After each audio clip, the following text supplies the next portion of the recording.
Hi everyone, welcome to our Treasure Home Tuesday Night Live Marathon of Hours. Today we got Lori Leonard here, and we've got Lori from Howdy from Rowdy. So hi everybody in TV land and watching on the TV and chat and replay. Thank you so much for being here. Let's see here. So we have hi Lori Leonard, hi Lori,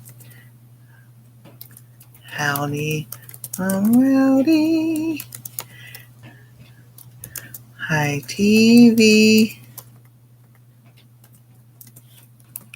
watchers, hi chat, hi replay watchers. So last night I made cinnamon rolls. So that was, we did things in between of the dough rise and everything. So you go back and watch last night so y'all can see the cinnamon rolls. Tonight we'll be making icing here in a little bit to go on top of those and everything. Hey Rebecca! And also, that's what we'll be doing. And then I'll be working on the other blanket and everything. So I believe it's 3 days till Christmas. And I'm gonna use my phone tonight to look up a song, because I know this song is old. And this is my castor oil and olive oil, and I use it on my hands, my fingers, because Mr. Arthur, he likes to come visit. So they say, talk about carpal tunnel and everything. You got it from, repetitive stuff. I'm like, I was never in an office position. And they go, well, did you play a musical instrument? I'm like, yeah, but I played the piano, but it wasn't like I was there for 8 hours a day. Just, maybe an hour here, 30 minutes there. Oh no, you can get carpal tunnel from anything now. I'm like, y'all nuts. Any excuse, but I actually really, it was bad. So every once in a while, this finger, because they call it carpal tunnel release, and went right through here to here, and I could feel it. That was really cool. So every once in a while, this finger likes to get stuck. So I still do my hands exercises, but I noticed I have not been I use this like 2 or 3 times a day, and I noticed it's like, hey, Cynthia, so let's go. Yay. All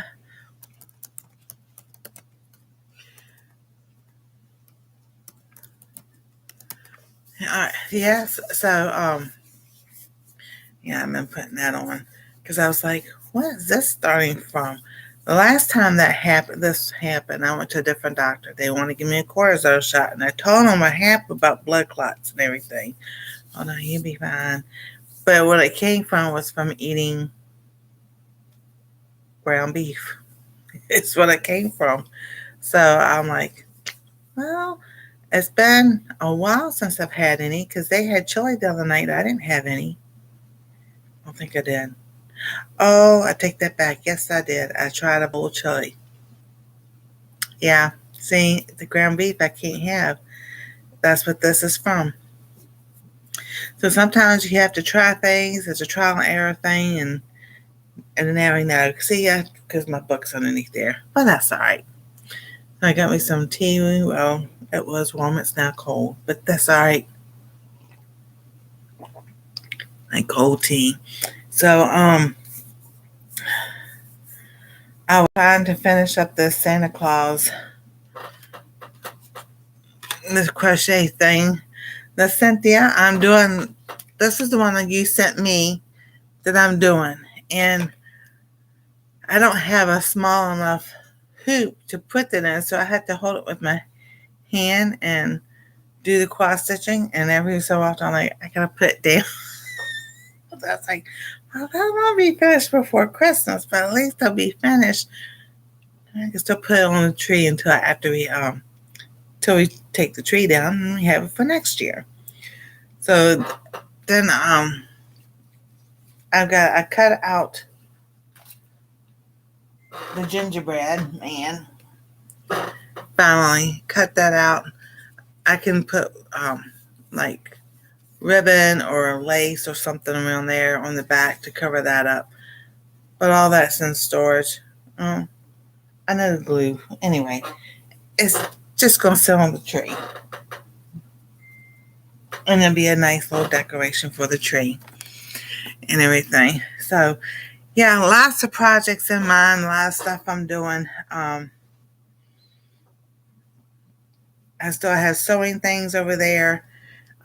So if I don't sew anything before Christmas, it'll be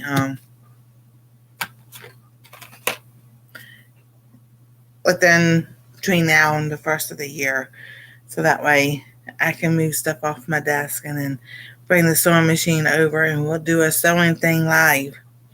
We'll sew something together and then get ready for the cold again. Oh my goodness. Yeah, how about this? Let's do it this way. If you type weather and your zip code, he'll put the weather in. So, and this is like entertainment things with the weather. Because they're just going up and down. It was supposed to be cold last night. Then I got down to 19 degrees. Then we had snow flurries. So, depending on what part of the city you're in. So, weather for Lincoln Village. Conditions are cloudy with a temperature of 38 degrees Fahrenheit, 3 degrees Celsius. The wind is blowing from the southeast at 5 miles per hour. And the current humidity is 51%. So, I think we're at our low for the night.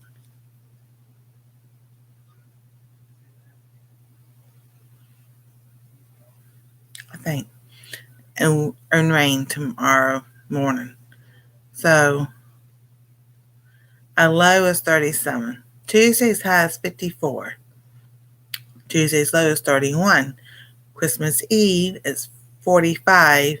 But see, they keep changing it because Friday is supposed to be around 60 degrees now, whereas Christmas Eve, Christmas Day, it was supposed to be around 60.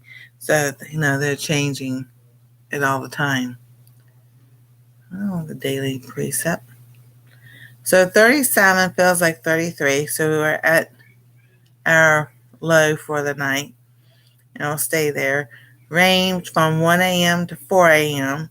So thankful that nobody's getting up to go to work. Everybody's home. They went grocery shopping today. So we got everything we needed for the week. And then it says Tuesday, 30% chance of rain. But after 12 a.m., it's Tuesday morning. So, Wednesday, a high of 41, low 38. Thursday, a high of 49, which is Christmas Day, a low of 38. And it says 30% chance of rain.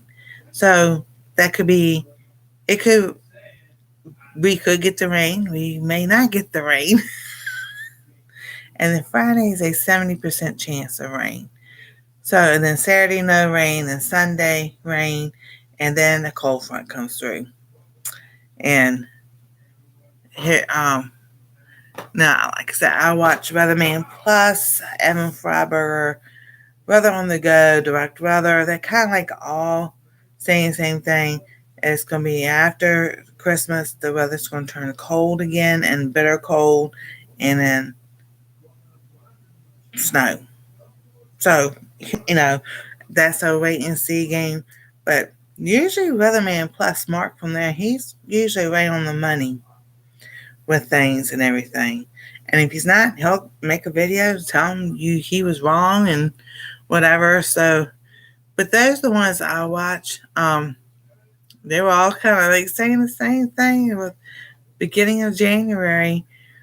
Not just little snow, a lot of snow. And I'm just like, oh my goodness. Then we're going to play. Other people are saying winter's over, because there's this heat coming up. I'm like, some places will be like 70, 80 degrees. That's what, kind of like us in the 60s. But that's, that's been changing.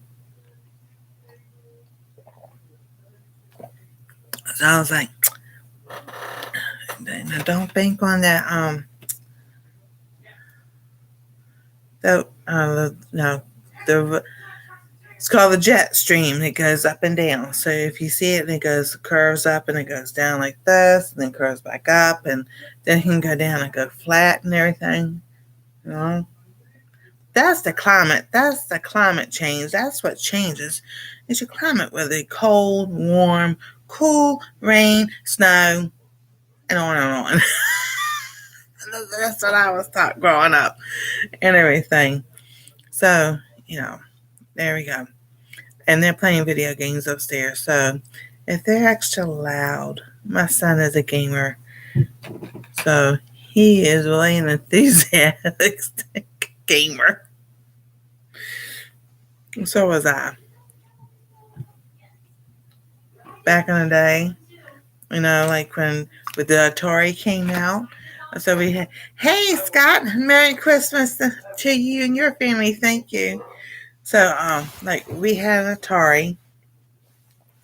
And turn that light off. Yeah.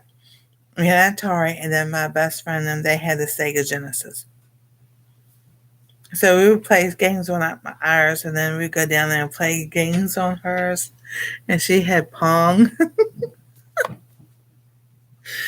we thought it was the slowest game, but we loved the game too, because it's like and then Space Invaders, Frogger. Hey Sue, how you doing? Let's see, we had 20 games for the Atari.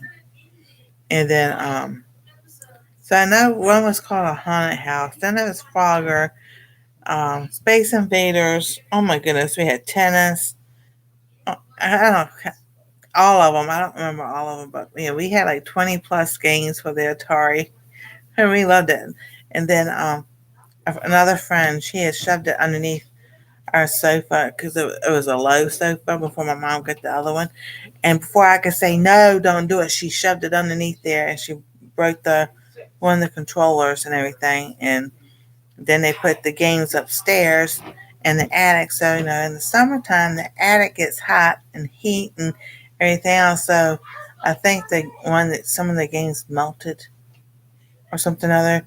Because when I got the Atari came out, I was 13, 14 years old. So 13, probably 14, either 13 or 14 when I got it. So, but we had it, a couple of years, but then when they put the games upstairs, we had summers where I got to 100 degrees outside. Hey, Janice, good to see you. So some of the games kind of like melted or something or another. So, but we couldn't play it anyway because she broke it because she was jealous. I was like, oh my goodness.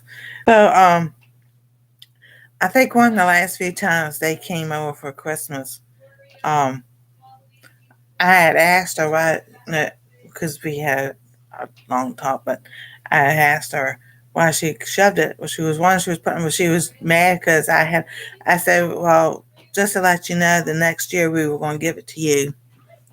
So, not to make her feel guilty, but in a way to let her know, don't be rude to people because, you just never know what, they were going to do for you. And, just a long story short, her parents got divorced and she was always mad about that and everything. She took it out on me for a long time. And then I think, in 90, she had 3 kids. I think I had Anastasia's dad by then. So maybe around 98 or so. Because her mom was not doing well and went to go visit. And then I think it was at the funeral. She sat there and she apologized and everything. I said, there's no need to apologize, but she did and everything. And I think it wasn't too long after that she passed away. So I have no idea what from. So I tried to find her a couple of years ago and found her obituary, and I'm just like, okay. So But just to give a background of their health, they were always overweight. They were both heavy smokers. Her and her mom were both heavy smokers and everything. Um, that friend, she was a drinker and everything. And then she straightened up, but she said it was too late. She'd already done all the damage to her body and everything. So I'm just like, God can still heal you. And she just said, she goes, forget it. It's too late. I'm just like, okay, but like I'll tell y'all, God is never too late. I know, 40 years waiting for a pacemaker to figure out what's wrong with my heart. Finally got it. So God is never too late. Like I said, I told you, I ain't having a good time up there. So, yeah. So we've got the blanket I'm gonna work on, and then here in a few minutes we'll go in the kitchen and make some icing for the cinnamon rolls. Cinnamon rolls. Let me see if I can find the words of the song.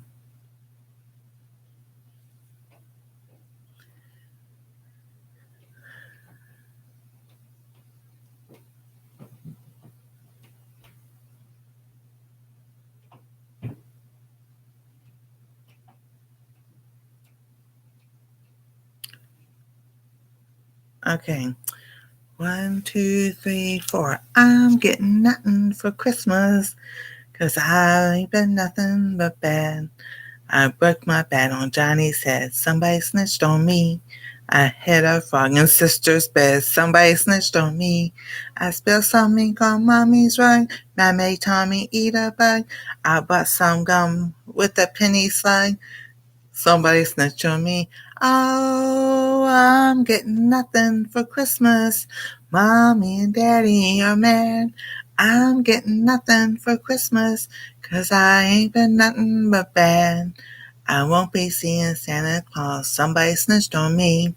He won't come visit me because somebody snitched on me. Next year I'll be going straight. Next year I'll be good just right. I just start now, but it's too late. Somebody snitched on me. Oh, I'm getting nothing for Christmas. Mommy and Daddy are mad. I'm getting nothing for Christmas, 'cause I've been nothing but bad. You better be good whatever you do, 'cause if you don't, I'm warning you. I don't know how this part goes. You're getting nothing for Christmas. Nuts. I'm getting nothing for Christmas.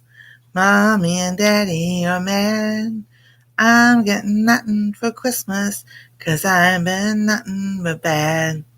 'Cause I ain't been nothing but bad. So I'm getting nothing for Christmas, because I can... No, that's not... Oh my goodness. That's... Somebody else put those words. So, yeah. And it looks like Shirley Temple sung the song.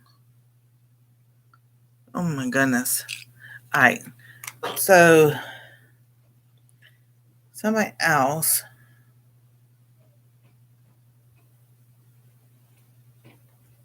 Yeah.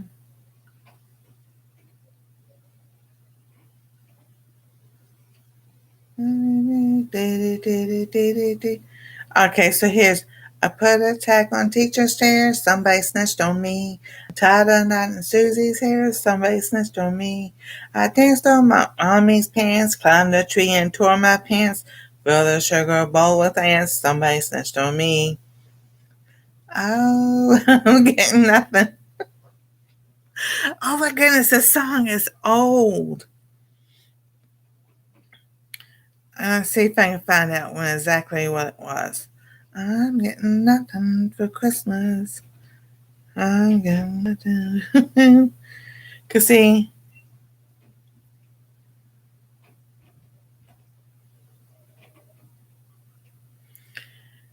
alrighty.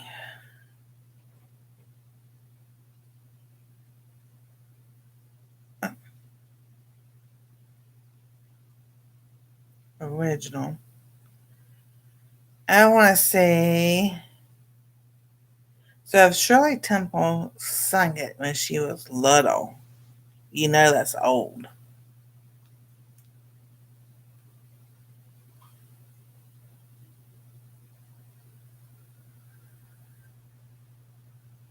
Barry Golden, Barry Gordon, and Art Mooney and his orchestra. So it's a 1955 holiday season, appeared in Billboard's pop charts and 5 other artists. The highest charting of the 5 recordings was released by Art Mooney and his orchestra with 6-year-old Barry Gordon as the lead vocalist. So that's why it sounds like a kid singing, because it is a kid singing. This version peaked at number 6 and became a million seller. Other notable versions was performed by Stan Ferberg, with Dawes Butler appearing as a burglar helped by a child at the end. Okay, so that's why that's.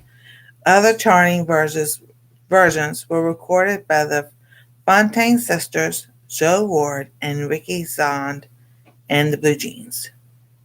So I broke my bat on Johnny's head. Somebody snitched on me. I hid a frog in sister's bed. Somebody snitched on me.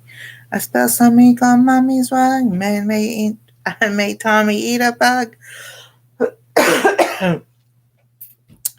Bought some gun with a penny slug. Somebody snitched on me. I'm getting nothing for Christmas. Mommy and Daddy are mad. I'm getting nothing for Christmas, 'cause I ain't been nothing but bad. I put a tack on teacher's chairs. Somebody snitched on me. I tied a knot in Susie's hair. Somebody snitched on me.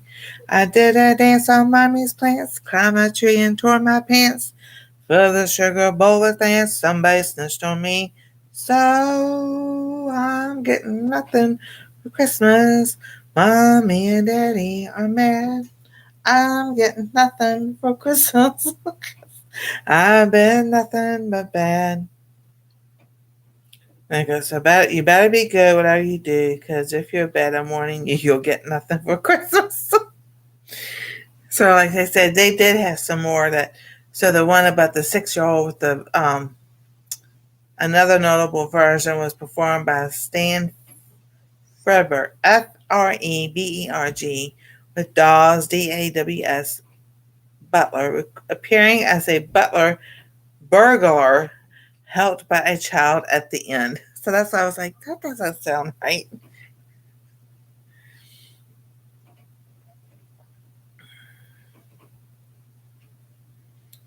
So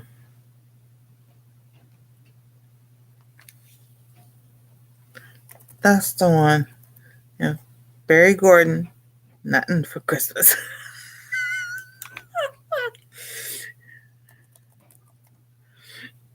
So I was like, oh, that's so cool. And I said there's Shirley Temple. So there are different versions.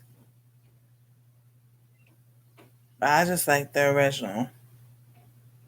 So I was singing that earlier in my head today. I was singing because I was like, I knew some of the words and everything. It's like, I gotta look that up and sing it tonight.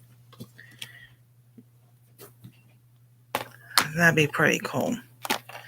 Alrighty, we're gonna go make some icing.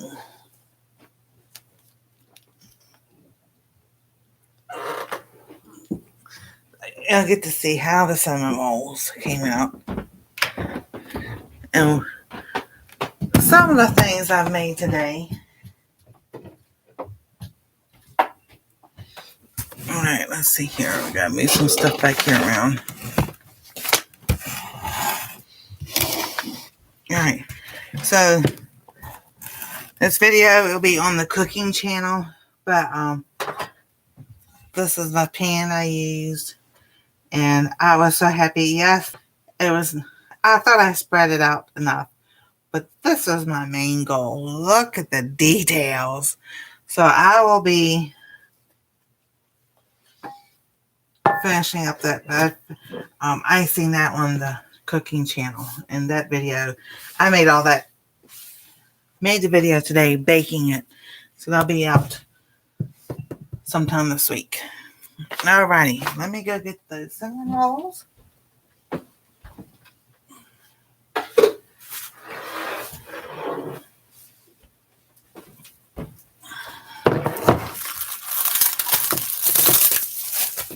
And this is how they came out. Oh, they look so good. Oh.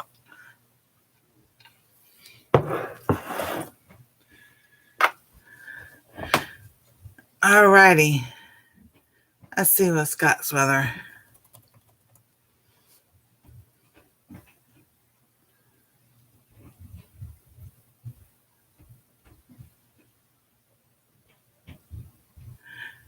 Weather for Tanjong, Kerrang, tomorrow. Conditions are partly cloudy with a temperature of 86 degrees Fahrenheit, 30 degrees Celsius. The wind is blowing from the north-northwest at 8 miles per hour, and the current humidity is 73%. Alrighty. So we have regular powdered sugar.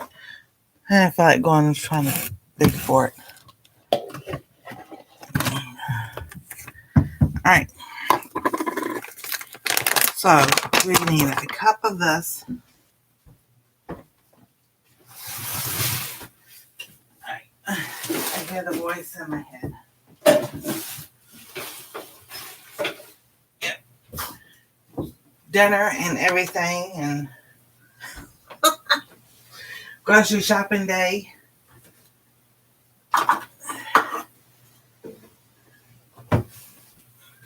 So we had Chinese tonight.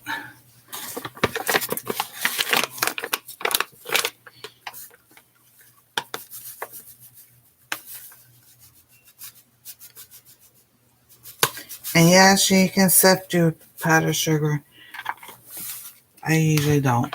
I skip that part. For some reason, I always do. Alright, so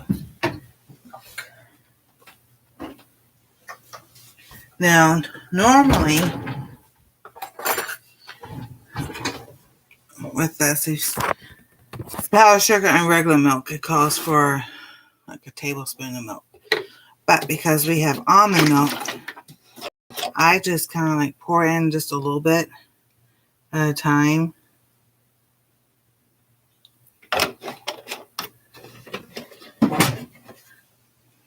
Because it can become too runny, and I don't want it that way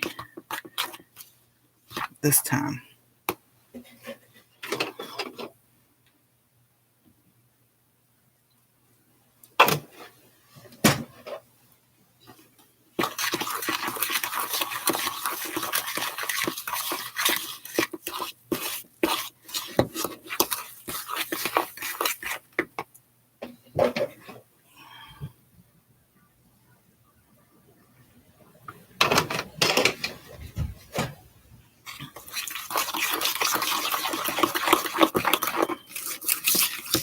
Yep, I did a little bit too much, but that's all right.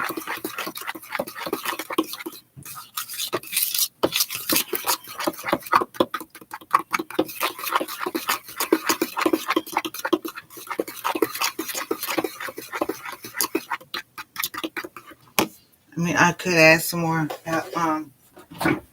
powdered sugar to it, but that's all right. We're going to leave it just like that. And now, so now you can add flavoring to it if you want. Like, I'll just add some of this. Like vanilla, if you had strawberry, if you like coconut, all kinds of different stuff. You had hazelnut.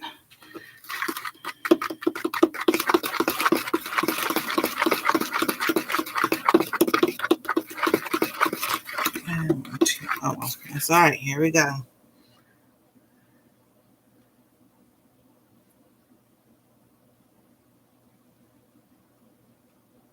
Oh, yeah, there you go.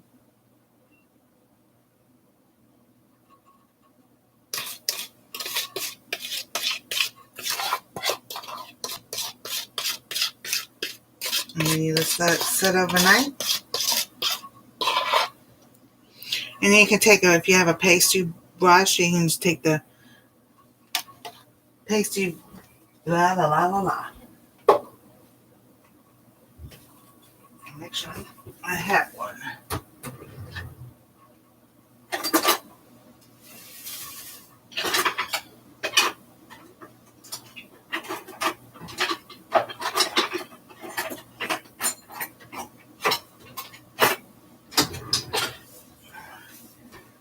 You have a little pastry brush like this, you can take and just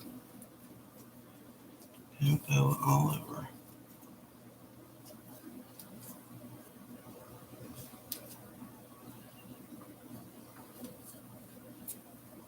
And stick right on in every little nook and cranny.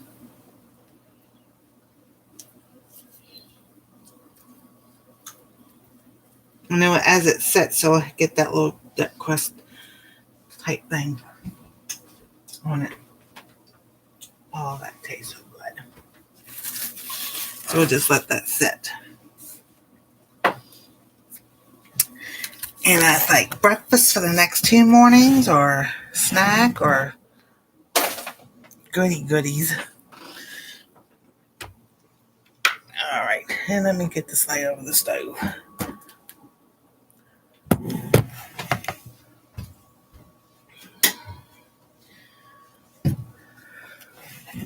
So for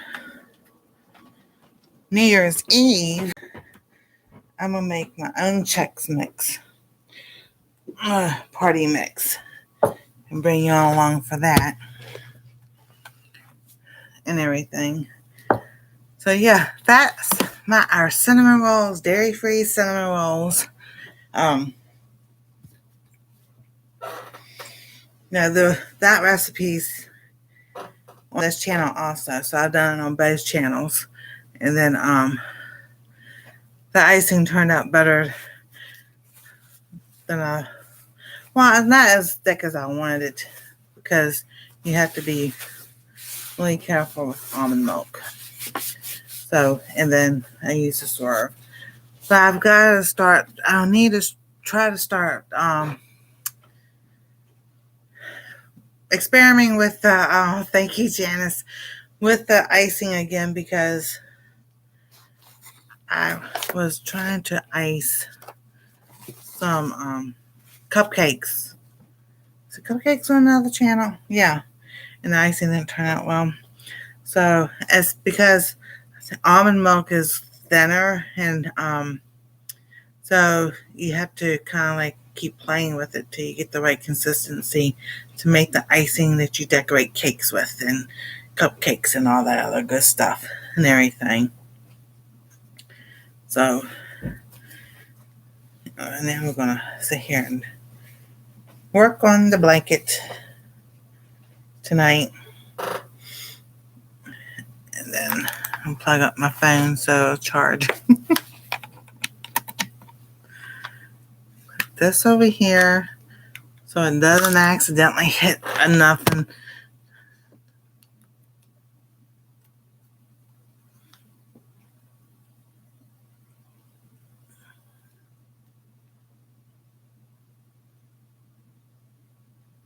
Yeah, there we go.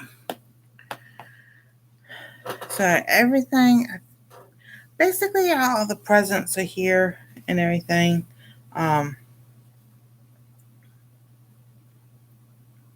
Only ones that I have for Anastasia left coming. They might be here tomorrow or Wednesday. They may not be, but she's the one that picked it out, so she knows that those are coming also. Ooh, whoops. Alrighty. I don't know if y'all heard that was my stomach. I'm just like, all right, ate a big meal earlier. Don't need to eat anything else.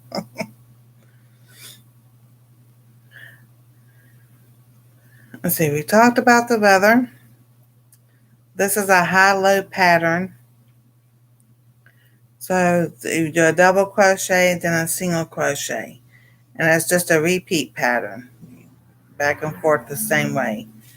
and then you just make the blank. You do your basic chain, how long you want it to be.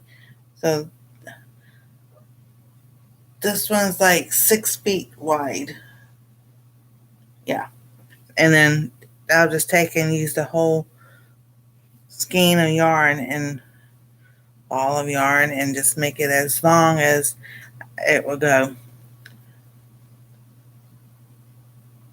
Then yeah, I added. Well, this was on the tree. It was found it. I thought it was we put it on the tree. It was on the floor, but this is. I made this a few years ago. Crocheted the star. It's got the glitter yarn in it. So there we go. And so I put that on the tree. And then is the even number of chains? No, I didn't count the chains this time. I just did to the length I wanted it. So sometimes I do count the chains, sometimes I don't. This time I just didn't. I wanted this long, and when I stopped the length I wanted it, and that was it.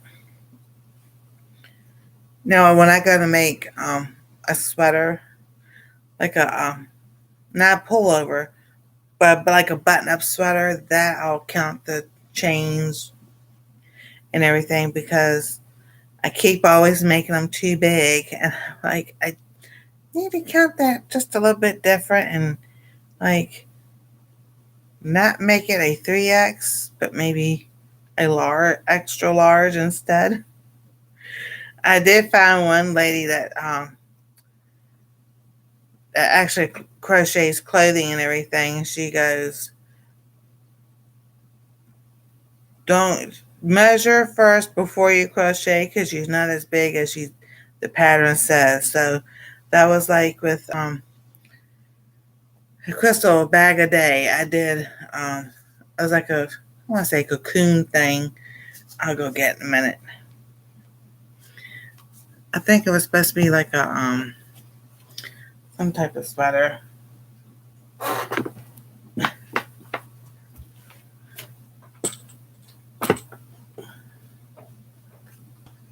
It's more of a blanket than it is anything else. Because I was just using up yarn. And somebody had called this a coat of many colors. And I was like, well, yeah, that's true because I was just using up yarn that I had.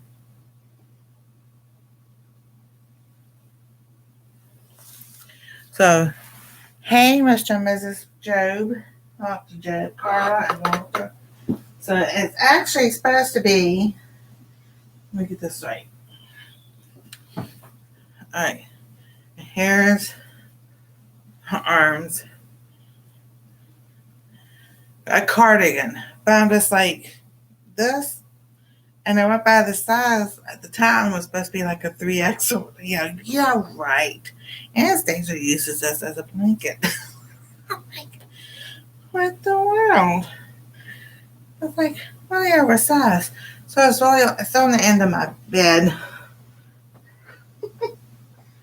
I was like, yeah, okay. No, I'm not wearing that. And Anastasia uses that as a blanket when she comes down. When they're down here and she's just laying on the bed or something. I'm like, oh my goodness, really? And then I made one for my trip back in May, and I came back home because I accidentally left that one. Made another one. Went by the measurements, and that sucker was way so big. That was that blue and purple one. I took that apart, and I made hats and everything. Or no, scarves with that yarn. Because, so, and then I did make this one. This is a rectangle granny square blanket. And I love doing this type. I like this one better just a regular granny square. Creative Grandma has the pattern. She shows you how to start that. And I like this works up a lot better, I think, than a regular granny square. So I do like that. I just like trying to learn different stitches and change things up. Sometimes I like doing a quick, simple stitch like this or a corner to corner stitch. This granny rectangle granny square does work up fast also. So, it just depends what I want to do, what yarn I have, what project I'm doing. And I got tons of books over there with projects, with patterns. I just like, okay, dokie. My goal next year. Goals for 2026. So the first part of the year, the main goal is getting the watch hours for our treasure home. And then still doing videos here, like the crochet. And once I hit the 4K hours, I'll go back to my regular lives, which would be Monday, Wednesday, and Saturday. So, and thank you so much. Let's see, maybe next Monday. Yeah, I'll do that next Monday. I did a series about situational awareness. So, when we had talked about scammers and different things, and some people don't know how to spot someone that's a scammer because, the people are nice and everything. And so, what I'm going to do is next Saturday, for the beginning of the new year, or the end of this year, for the beginning of the new year, next year, give y'all some tips and hints and everything, how to spot scammers on social media, the text messaging stuff, like on Instagram, Facebook, whatever you have. If you don't have it, they still have ways to find your phone number. And I'll explain all that stuff also. So that'll be next Monday night. So I'll have stuff written down. Weather for Columbia. Conditions are clear with a temperature of 48 degrees, 9 degrees Celsius. The wind is blowing at south at 7 miles per hour, and the current humidity is 84%. So you are warm 48. See, that humidity makes it. So if the humidity is like 50%, it's kind of like an even thing. But if it's higher, like Rebecca says, you have a warmer type 48 degrees instead of a colder 48 degrees. So that's why in the spring and fall, it could be 70 degrees in the springtime and be so nice and cool and breezy and everything. Or it can be 70 degrees, you walk out and it's like, oh, what the world is going on? It's the humidity that makes the difference. And then you have the barometric pressure that goes up and down. And that also kind of coincides with about rain, snow. People have headaches because the pressure in the air going up and down and everything can make someone have a headache. Now, I think everybody somewhere at one time or another has been in those storms, been near a tornado, been in a tornado. That's the pressure that you feel from the tornado, or the air changing. That's the barometric pressure. So with the air changing, that's why your ears pop. If you're driving up a mountain or down a mountain and your ears pop, they call popping, but because it was like we were little, we were going to go right to the mountains and everything. And I was like, I can't hear myself. I can't hear you. They say swallow. As soon as you swallow, well, that's putting that pressure, making your ears that open up that, and that would say, oh, did your ears pop? So So that's, a little bit of weather knowledge. Um, and I don't, oh yeah, I could, you know, I had thought about a long time ago, maybe doing the weather, but I don't have, that's all that equipment and everything. That stuff's a lot of money. I'm like, I don't think so. You know, uh-uh. Let's go here. Nah, I'm alright. Let, let those other, what do you call them, nerds, geeks, and everything like that. Hey, they're the ones that make the money now. And there's nothing wrong with that. That just means they're smart. But if you like something, like you like crochet, or you like sewing, anybody could be a nerd or geek or whatever about the things that they like. It's just a term of that person is technical in all the knowledge that they have, or so like Geek Squad from Best Buy. That's the technical side. That's like so computer, the language and everything like that. So a lot of people know the like. So we take crochet language. People know it inside and out. Okay, so you would say they were geeks about it. Well, that's what they like and that's what they learn and everything. They can teach it that way. Me, I'm not. I like it. I know how to take a single crochet and the basics, but that's it. Um, Now, so to me, when they use that term, neat, nerd, and geek was this basic. To me, that was basically the same thing. Um, just like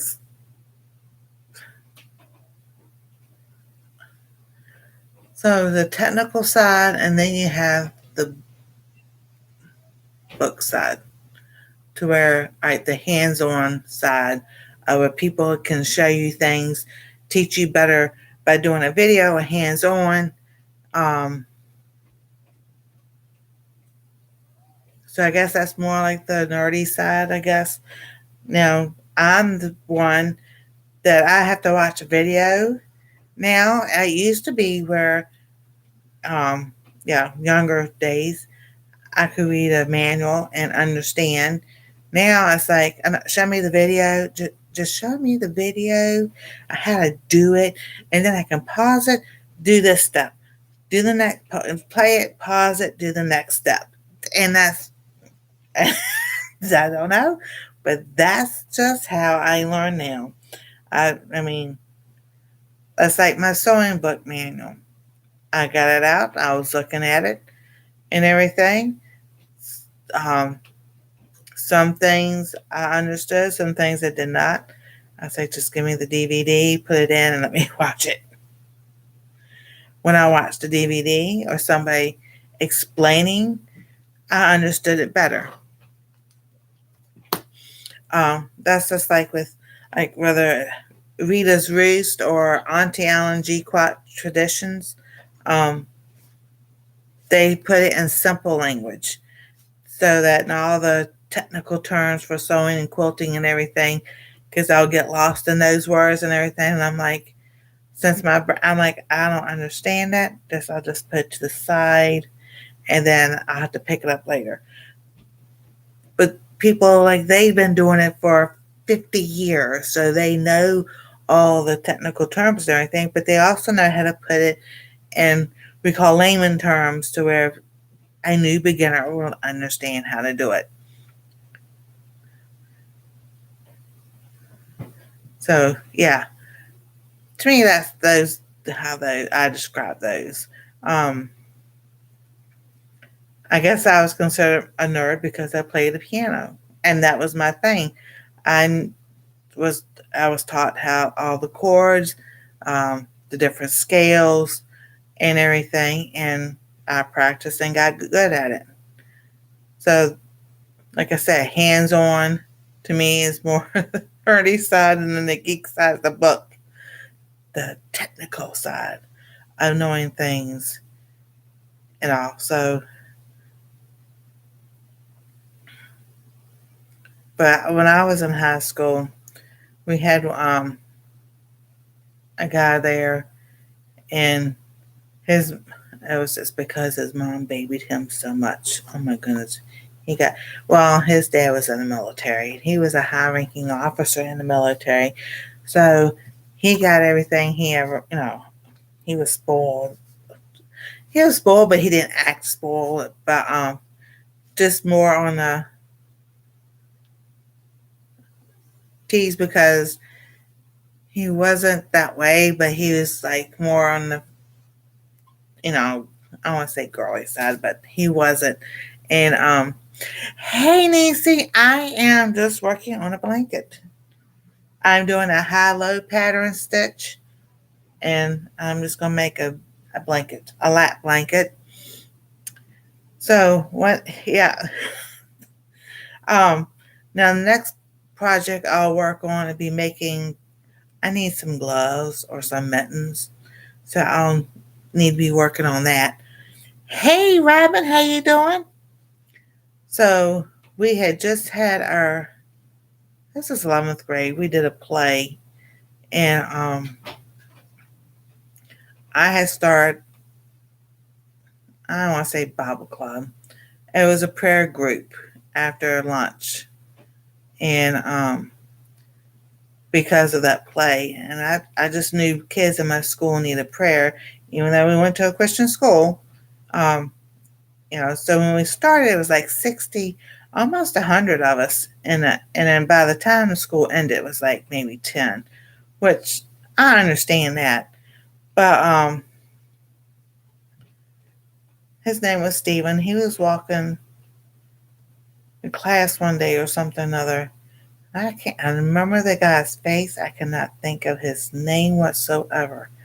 And boy, it only took me one time to hear him say something. And I took him outside and I was like, I didn't yell at him. I just looked at him and I said, now, everybody has something about them. Everybody has a flaw. Whatever. It's not for us to pick it out. So what if someone came up to you and we knew what his was, but nobody said anything. But I pointed it out right there in front of him and said blah blah blah to the in front of everybody in that hallway. I said, "What would you think?"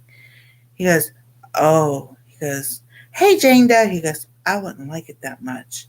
I said, "Exactly." I said, "So how do you think he feels?" He goes, "Oh, I understand it." He went and apologized to him and everything. So by that time, everybody goes, "Don't mess with Nancy." I was like, why y'all say that about me? Somebody goes, anytime you have any problems, go get Nancy. She ain't gonna let nobody pick on you. I was like, oh, goodness. So, but, somebody new came to school. They were told, don't do this, this, and this. They go, you see that girl over there? They go, yeah.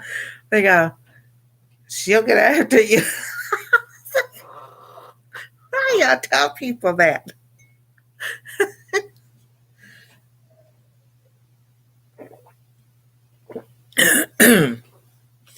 Yeah. And I just like, but I've always been that way. So, you know, like, especially with my older sister having cerebral palsy, I just been that way. I will defend people with disabilities and call people the underdog, whatever it may be. Um, Even just somebody just picking on somebody else, I will step in. And boy, I've been told so many times, especially when I think, you don't need to be sticking your nose in other people's business. I'm like, well, you gonna sit there and let him beat her up or something or another? I don't think so. Because if I can't step in, I'll definitely be calling someone who can step in. You know, and that's probably the reason why I chose the type of work I did, security and EMS and everything. so that I can help people. Now, when I worked in Richmond, um, we did have a call, and I was supposed to be training. I knew how to do my job, but you had to go through this 6 weeks, whatever thing. It, so it was me, the paramedic, and the driver, and we called to a domestic violence case. And we got there, and boy, you could hear the guy still yelling, and the police in there, and everything. And I walked in, and I looked up, and I turned the corner, and I looked, and the guy looked at me, and I just had this look on my face, and everybody just stopped, and I was just like, I said, back away from her now. I said, you won't have to worry about the cops. He backed off from her. I said, I told the officers, and now you take him out because I want to talk to her myself. And so the guy that was the paramedic, he goes, you know what, I'm going to let you handle this one. I was like, all right. So I talked to her, and I explained to her, I've been in your shoes. I said, but you need to make a decision right now. If you stay with him, what's going to happen to you? Will you make it out of this house alive? I was just point blank with her because somebody needed to be. And while she's crying, and she goes, I won't press charges. She goes, I'm tired of it. So there you go. So that's where we got the officer in there. He and they were putting handcuffs on him. He started cussing. He started threatening me. I said, take the handcuffs off. So I said, let him come to, let's go now. They were like, take it easy, you can't do that. I said, you don't know what the world I've been through. I said, I ain't afraid of not dumb. Don't even do that. And the guy, boy, he just like, he goes, just take me out of here. Well, just don't. People who've been through stuff like that, we know how to handle ourselves very well, I might add. And another thing about situational awareness, if people watch, go to the mall and watch people, and then watch and see how many people are watching people.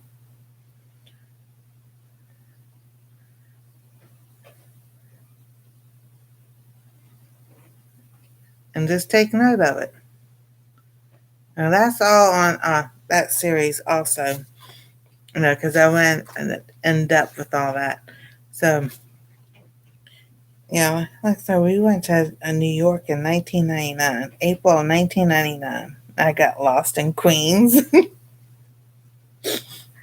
was so funny. Because I was supposed to go Long Island. I got lost in Queens. So, but I had a plainclothes, off-duty police officer helped me get back on the highway because he rolled down. He goes, well, you went down. I'm like, okay. He goes, so he showed me his badge. He goes, where are you supposed to be going? I told him. He goes, do you know where you are? I said, yeah, I just passed the hospital. I saw the name. He goes, and you're in a bad. I said, look, I just been through a messy, bad divorce. I said, I don't think anybody want to bother with me right now. He goes, oh, okay. He got me back on there. We went to Ellis Island. My grandparents' name and 2 aunts and an uncle name is on the wall. So that's why I went up there and took pictures for my dad because it was his parents.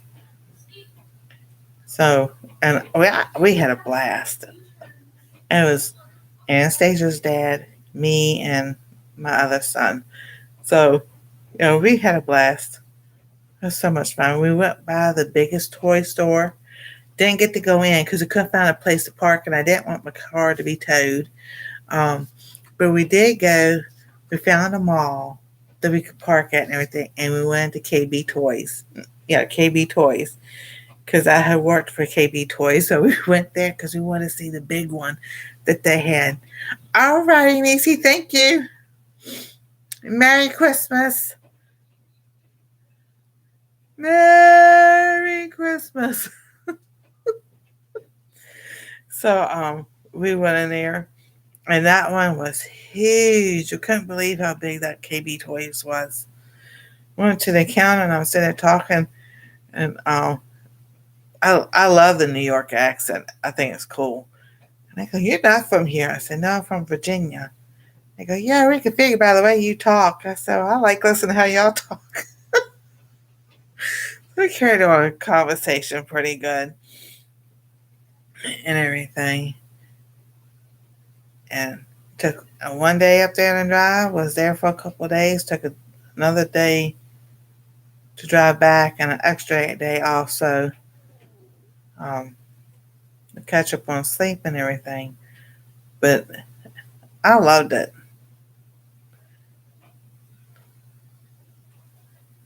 See, it's been, I see, as far south as South Carolina. Now, Anastasia's dad's been to Disney, but he didn't have a great experience there because of my family.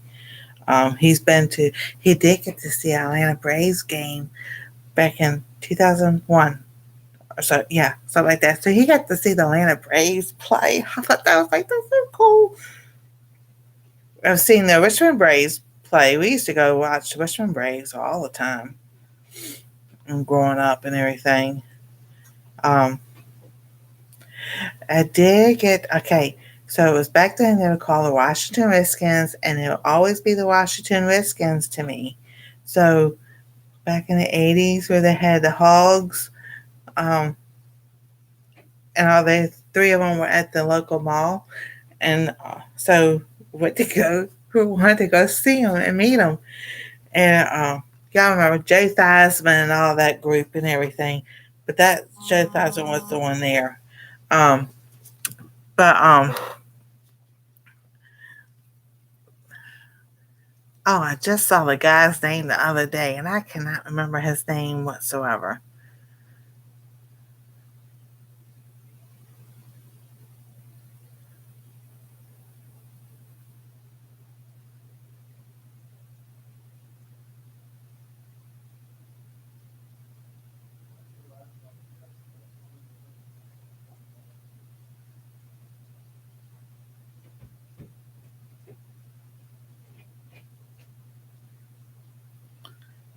So we Theismann. That's Joe Theismann. And then I can't remember their names, but anyway,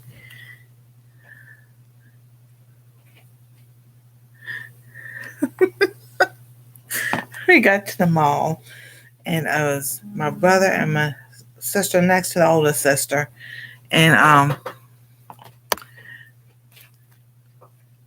they go, "I'm not going up there." I'm like, "You're not going up there. And that's the whole reason why we came in here, so y'all could go meet them."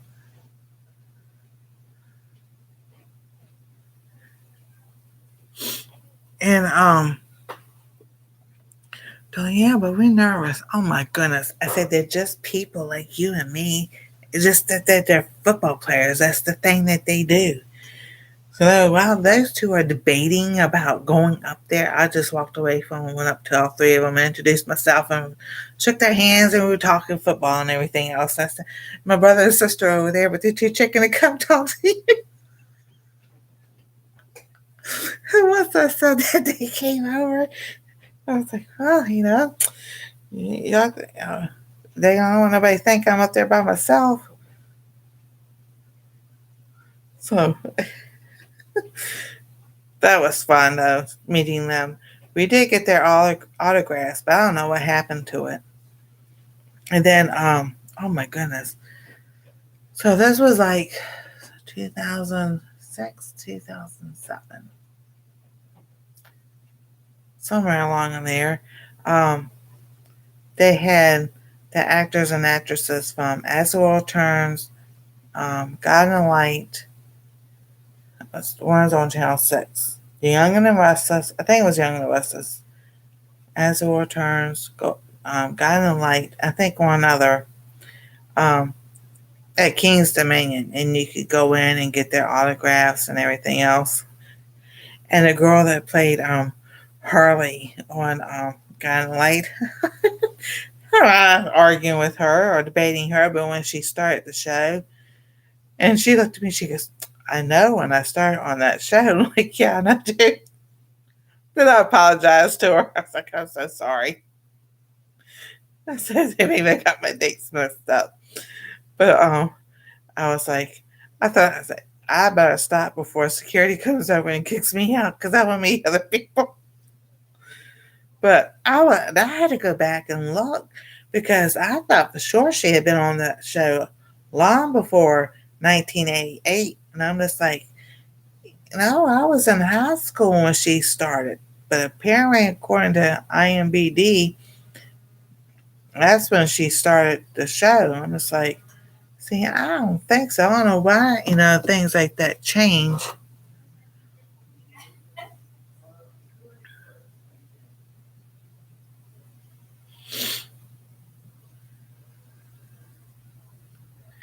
So, I don't know. I was just like,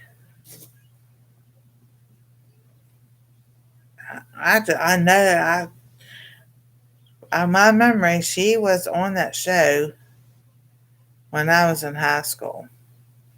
So, but then my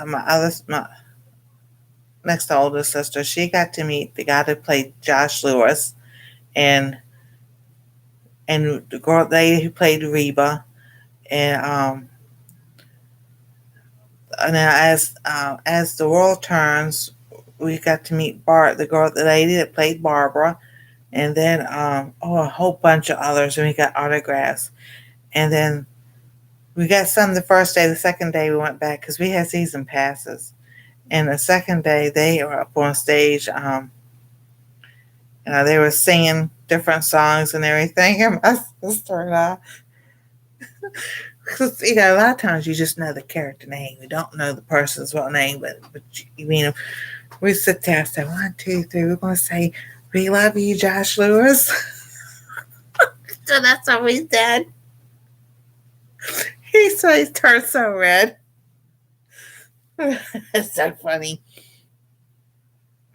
So and I know Ride Sally Ride was one song that they sung, everybody sung together. And then it was a Neil Diamond song. Oh my goodness. I'll think of it in just a minute. Sweet Caroline. And we sung that song. Everybody, so when they sung that song, we did the ba ba ba. And then, it was just fun. I'm losing track of myself here.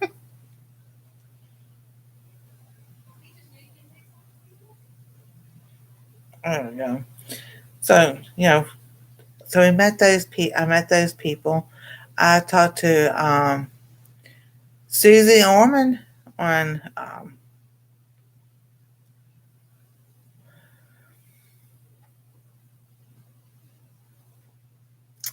oh my goodness gracious. So you can see it's been that long since I've watched regular TV or cable or anything like that.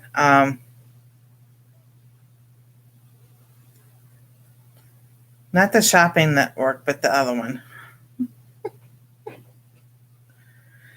So I've talked to her on the phone, and she and I talked to her on the phone, but it was an interview on the show about the thing that was she was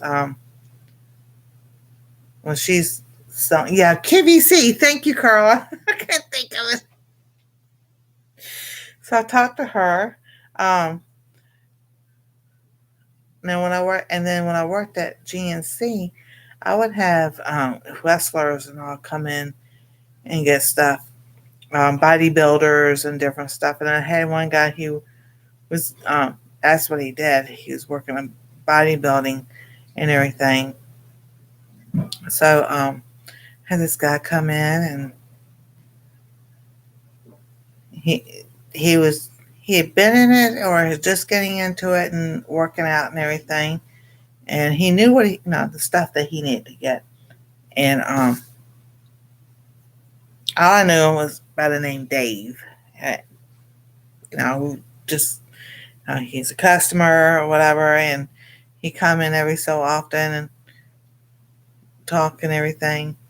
And it was a few years later.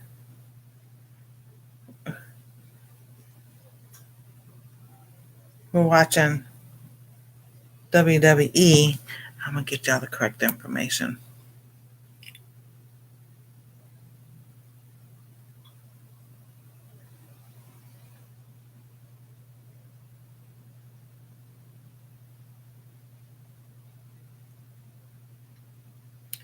Let's see. All right, so yeah, 1999. So, because I stopped, I was there for a couple of years. So we're sitting there watching wrestling one night, and they introduced this guy, and they go, Dave Batista. And he comes around and he goes out like I know him.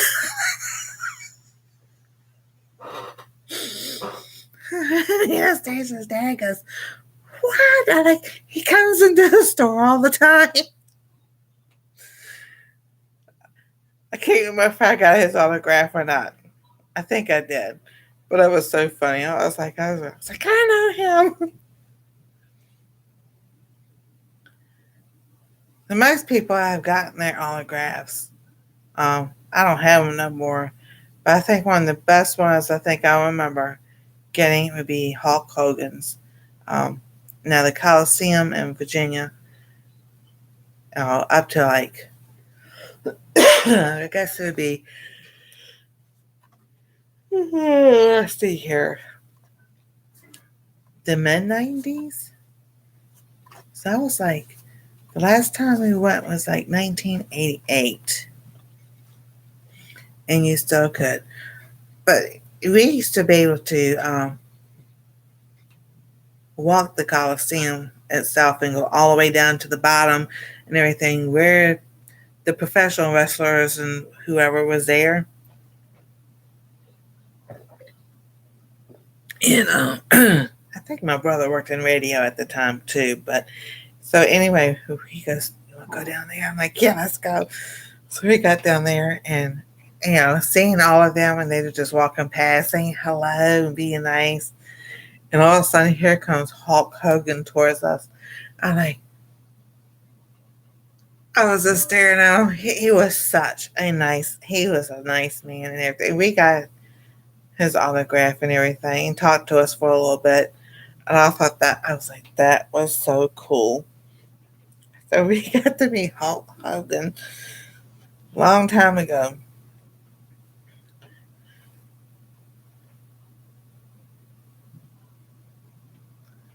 So, and then being in EMS, I met a couple of senators.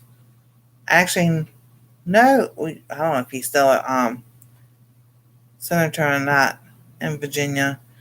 I actually went to church with him, and we say we grew up with them because we went to church and school with them and everything. So I think he was stopping years ago. And then as far as I think as anybody else goes, really haven't met anybody else anymore. Um, I don't think they go like they used to anyway. With so much going on. Hey, Miss Joy. You saw Hulk Hogan's house on the Clearwater Beach when we. Oh, that is so cool. That is awesome.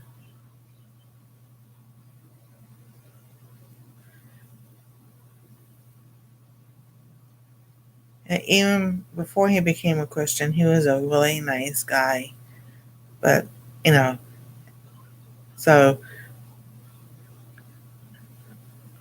I'm just glad he knows that he knew the Lord, and we'll see him in heaven.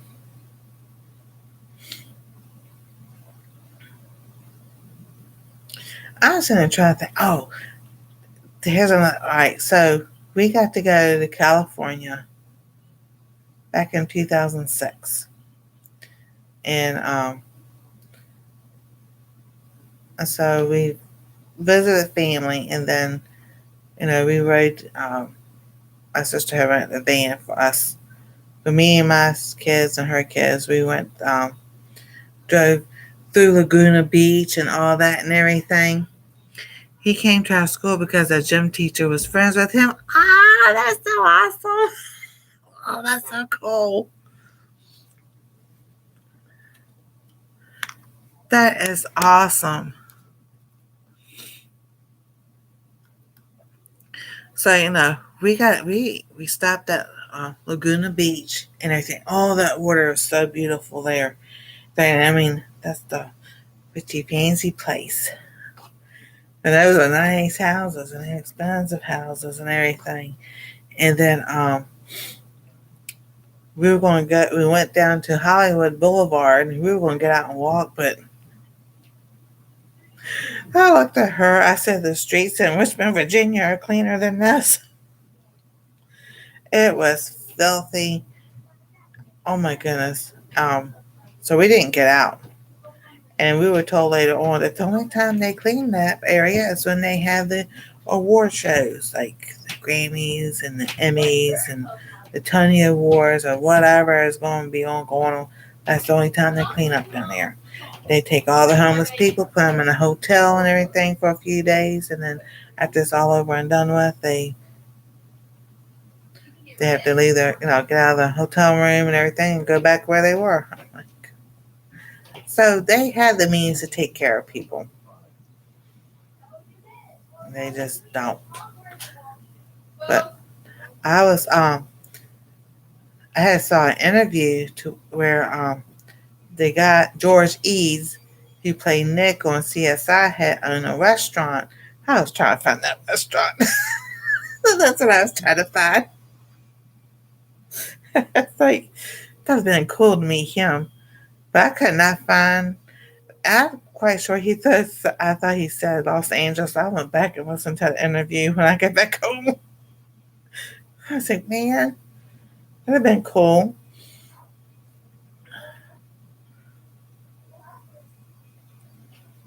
And we saw those big windmills and stuff.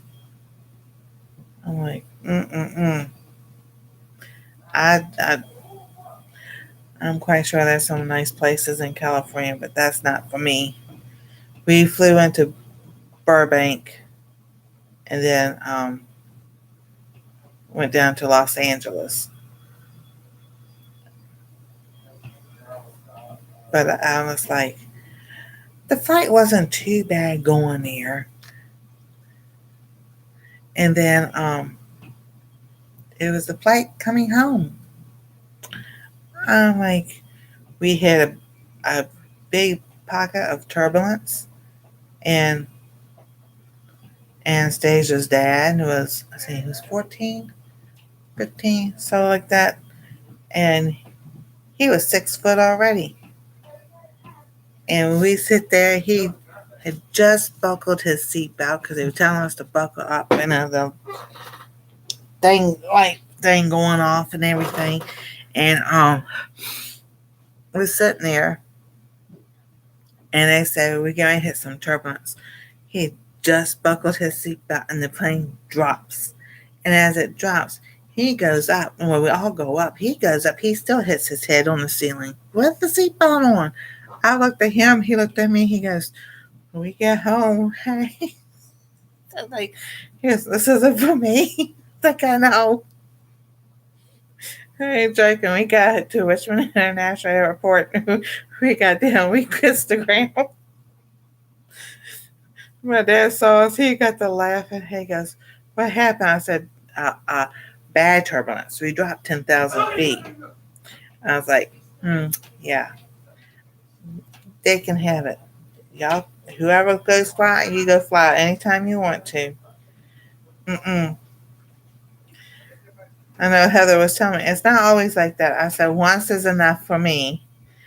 When I have no problems taking off and then landing. It's once up in the air, and then look, and those things, minds, all those things go through your mind. If this thing goes down, there's nothing to hold on to. There's nothing to grab to stop the plane from going down. And then once it hits ground, that's it. Like, no, I'm good. I'll drive wherever I need to go within the night and the 48, the lower 48. That's fine with me. And people laugh at me. They've laughed at me for a long time. I'm like, they go on a plane, this place, that place. So I just look at them and shake my head. I can't control. That's a fear thing. Yes, it is a fear. But in a plane, you can't control when it drops, and like, how in the world are we going to get out of this?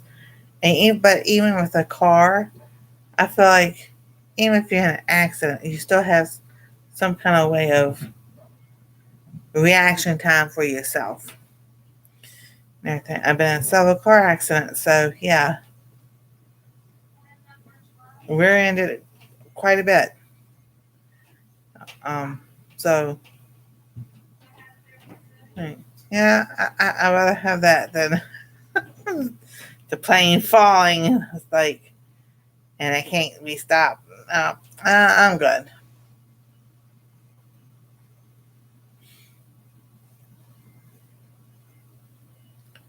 So I'm thinking next week I'll read a little bit more about the book I wrote, and maybe a couple more pages. I know that I wouldn't not fly anymore either. Exactly.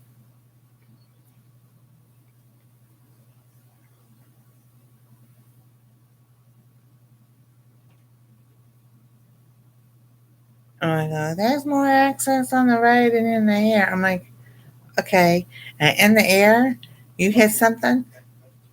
What's going to help you stop from going down, down, down, down, down, till you get to the ground, or the ocean, or like the Hudson River?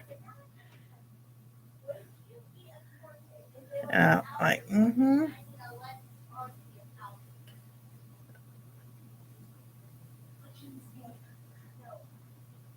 Jesus can. You got that right.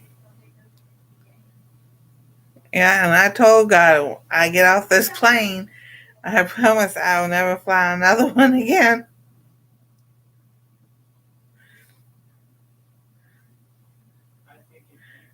And I'll tell you, there were people praying and everything in that flight,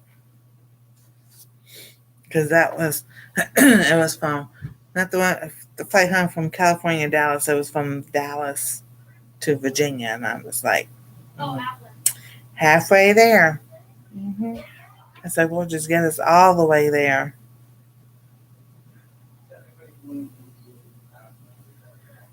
And I think that one of the stewardess goes, "Oh, this rarely ever happens." I'm like, "Yeah, but it happened with me. That's the whole thing.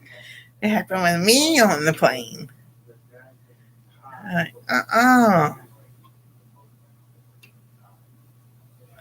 And I'll tell you one thing, you talking about gripping onto the seats, the handles of the seats. Because you're sitting there and it's like, like holding on, why am I holding on so tight for? Cold health. So it's like, yeah, no, I will drive.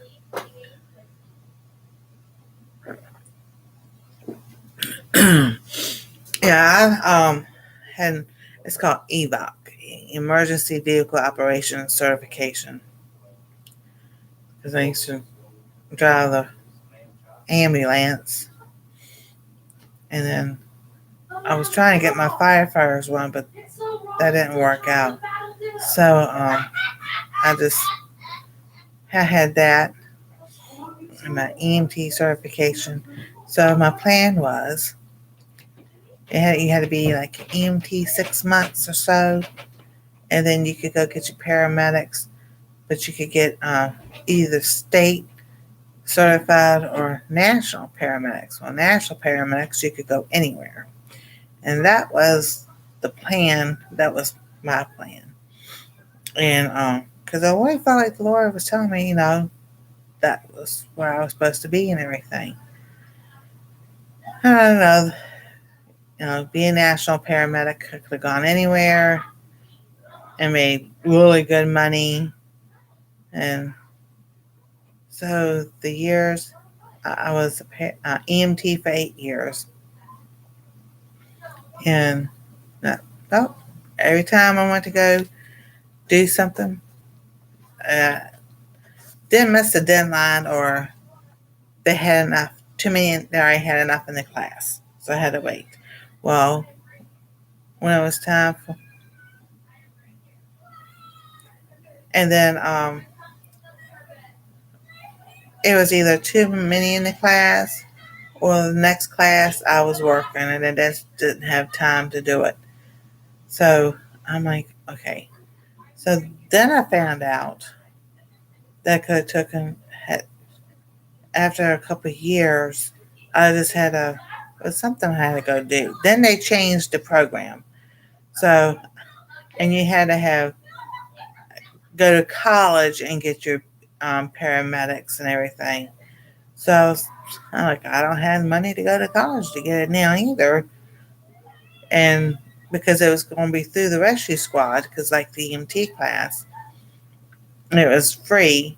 And then the paramedics partially was paid um, by the rescue squad, and then you paid whatever other fees and stuff, which is what I was going to do. Then, like in a couple of years after my EMT, they changed it to where you had to go to college to get it, your paramedics, and this, that, and the other, and all this other stuff. And I'm just like, forget it.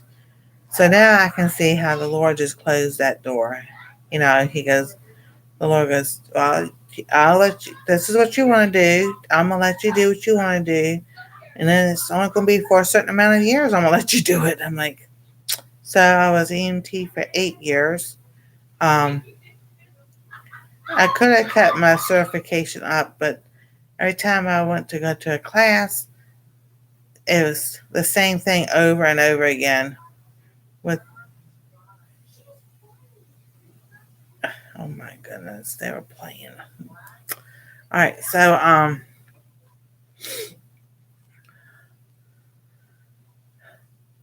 it's like the Lord just closed those doors. No, not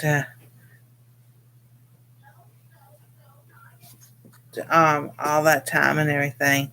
So the same thing with paramedics, the paramedics with the security, with the police department, firefighting and everything. Um, it was always either by um, a few things on the test, or it was the physical challenge and everything.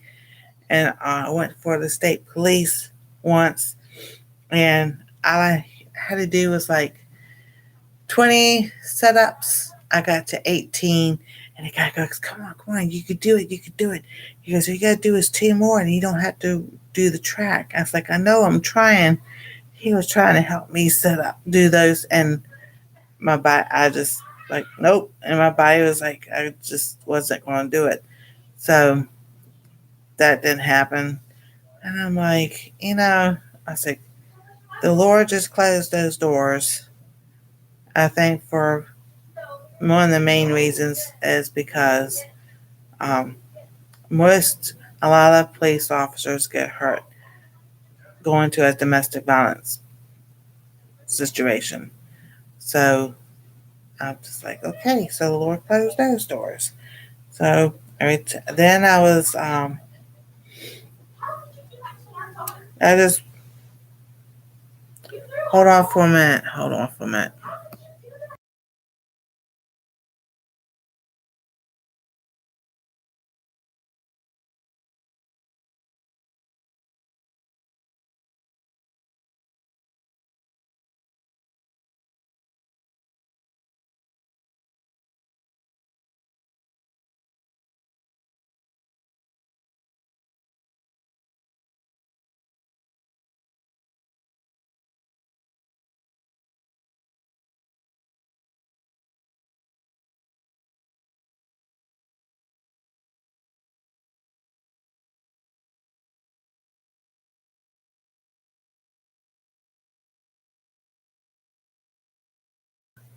All right.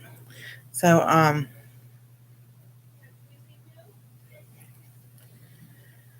yeah, everything with security, those doors always closed. And then I got hurt at Papa John's in Missouri, and I looked at my son at him when I was. They tried to go send me to therapy, and I was like, this isn't working. I'm still hurting, and my back and everything. And so one day I looked down, and I said, well, you always wanted to stay at home mom, so now you got one. Like what? I'm like, yeah. So I was like, you always wanted to stay at home mom, so now I am. So yeah, so that's I've been. Let's see, that was in 2009. I was doing that bad snowstorm and everything, and then um, got my disability in 2010. So I just I had one doctor said that was like in like 2010, 2011. He goes, in 10 years, you'll be in a wheelchair the rest of your life. I said, no, it won't. I didn't accept that. I wasn't going to accept that.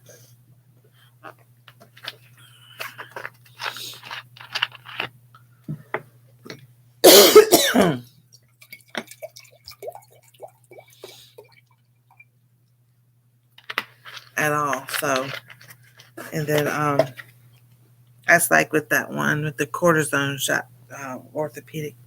You need a hip replacement. I said, no, I won't. Mm-mm. You're not cutting me open.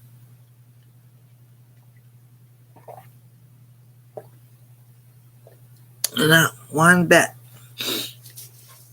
I kept telling him I didn't want that shot. I know my body better than the doctors know the body. So, let's see. Because I lived in South Carolina, I lived in Missouri. I've been through, so I've been up to New York, so New Jersey, Pennsylvania, um, Virginia, North Carolina, South Carolina, West Virginia, um, Tennessee, Kentucky. Oh, we went by the oh my goodness, I just knew the name of the horse race place. Kentucky Derby. That was cool. We didn't go in it, but we saw it and everything. And then when we were moving from Virginia to Missouri, we were going through Tennessee. All right. So it's either we were going from no, we were leaving from Missouri to go to Virginia to get the rest of the stuff out of storage. So we were so that's when we kind of just took a detour. We weren't in a big hurry or anything to get back because I wasn't working. And so that's when we went through um, Gatlinburg and everything. So when I got there in May, it was cool to see how things had changed. Because there was things there I don't remember seeing and everything. I kept saying the lift thing going over the road, and Joy goes, oh, that's Uber Mountain. I said, all right. So when we come out of Walgreens, and I had got off the sidewalk because I was trying to go live that day, and I happened to look up because we were in the parking lot. I happened to look up and I did say thing to Joy. I'm like, that's it, right there. She was like, what? I'm like, that's what we saw. I said, that's what we saw when we came here. I was just like, I think this is so exciting. So and so we rode through there. We didn't stop, but we rode through, and then on the way back to get on the highway, we saw the sign for it saying Dollywood and everything. So I was looking for that when Cynthia and I were leaving. I'm like, there it is. So I was like, that's cool to see. You can go back and see things, how things have changed. So then see, we've been through Arkansas, Missouri. We went up to Kansas City and we've been on both sides. We've seen the arch, never went in. We've seen Kansas City, Missouri and Kansas City, Kansas, because we were looking for one of the restaurants that Guy Fieri, however you say his name, diners, drive-ins, and dives. So we were looking for that barbecue place, just to go see where it was at. Been through Oklahoma and Texas, and that's as far as driving goes. Yeah, because the plane was from Virginia, Texas to California,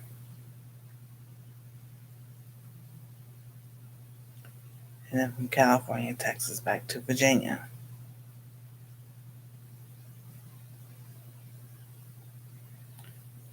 So, and that's what that was. I gotta take a break for a moment. That's my fingers. So 3 days to Christmas.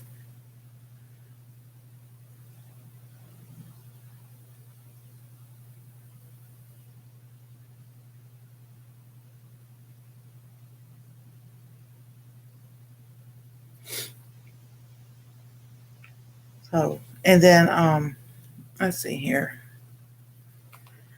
And so we used to go to Nag's Head all the time and go there on the sand dunes and stuff. Um, Ocracoke Island, um, Kildava Hills, Nag's Head. There was some other place all through there on the islands, seeing where the White brothers um, flew their airplane and their memorial and stuff. And we didn't see when we went to New York, we didn't go to the Statue of Liberty. And I saved the money up for Ellis Island only. But that was cool to see where everybody came through. But let's see here. Yeah. That. And then I used to want to go see the Grand Canyon. I don't know if I want to go see the Grand Canyon at all now. Hey Linda, how you doing? It's probably cool to go ride by it. Um, I know I've been to this place. I want to look up the name of it. All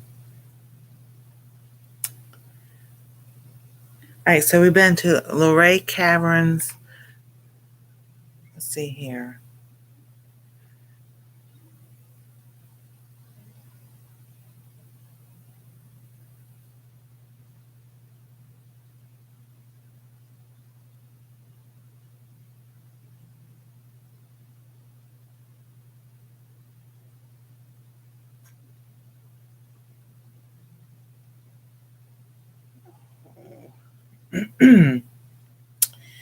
It was, I'm quite sure it's Virginia, but they had I guess it was, I don't know if it was a museum or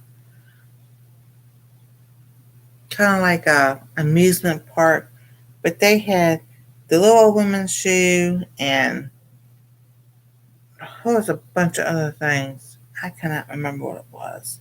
What's it's called now? But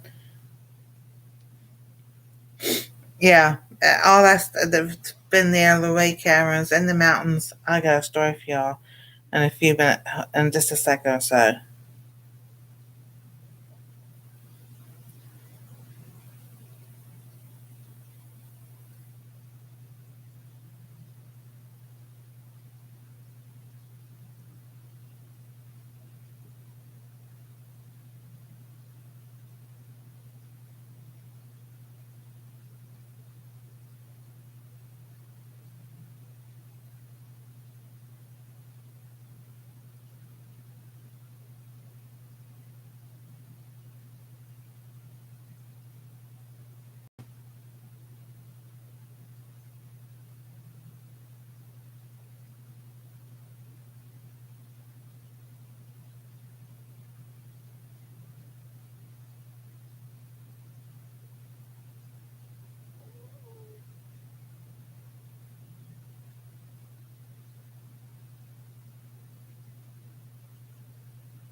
All right. So right, we were a church group, and I was in our youth group went to Roanoke, Virginia, to do like I was a singing something or another, just to go up there or something or another. And all right, night, Robin. We'll see you later. All right, cool. Praying everything goes well. And we stopped at one of the stops to go look over. And the funny thing was, so this was like in, all right, so this was in 1988. Yeah, this is the senior year, 86, 87, something like that. And so watching MacGyver, and they had just did a show about something they had to do in Virginia and everything, and his boss and they were talking, and he was joking around about Bigfoot and everything, and all of a sudden you hear and the sound, and they look at each other, and we got to thinking. I was like, that look on the screen, that didn't look like an acting type face and everything. So I think it was like years, way years later and everything. It come. I don't know if you can find it now, but they came out that they didn't put that in there. That was a sound that they heard. It got picked up by the mic and everything. So we had got stopped at one of the lookouts and everything, and we got out and we were looking, and so, we stop here. Here's the brick wall right there. You can stand on, and then the trees down and everything. And all of a sudden, we hear this sound. I looked at the driver. And I said, everybody needs to get back in the van if you need to leave. He goes, what in the world was that? I said, um, we just all need to get in the van and leave. I'll tell you in the van. He goes, is that what I thought it was? I said, what do you think? He goes, Bigfoot. I said, yeah, we need to get out of here now. It was close. It was not like far away echoing. It was close. And I was like, no, I don't care if it was Bigfoot, if it wasn't Bigfoot, or what it was. We have to say, we need to get in the van and go, um, because no, and we're not taking any chances there. That's whatsoever.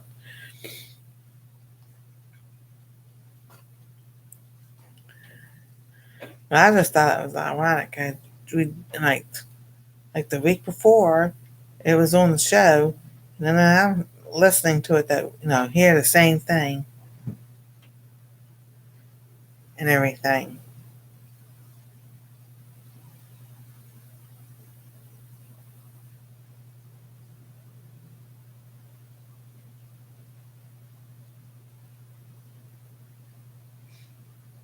So that was pretty cool. You know, and Bigfoot is everywhere in every single state.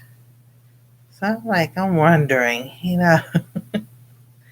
did they meet a long time ago and just like start just migrating across everywhere? You just never know. That's like Ripley's Believe It or Not. They got some things in there that are mighty strange. That was a show that we all like to watch.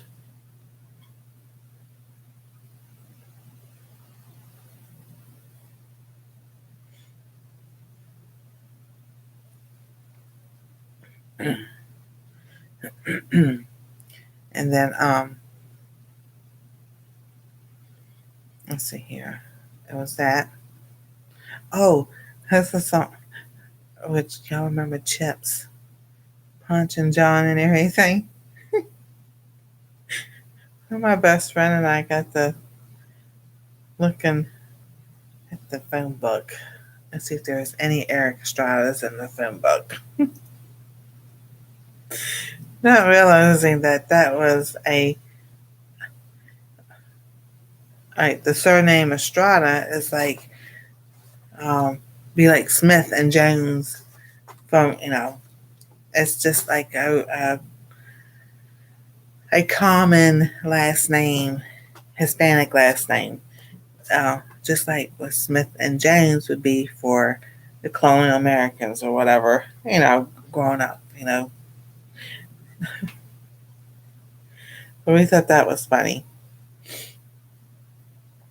How come that seems off again?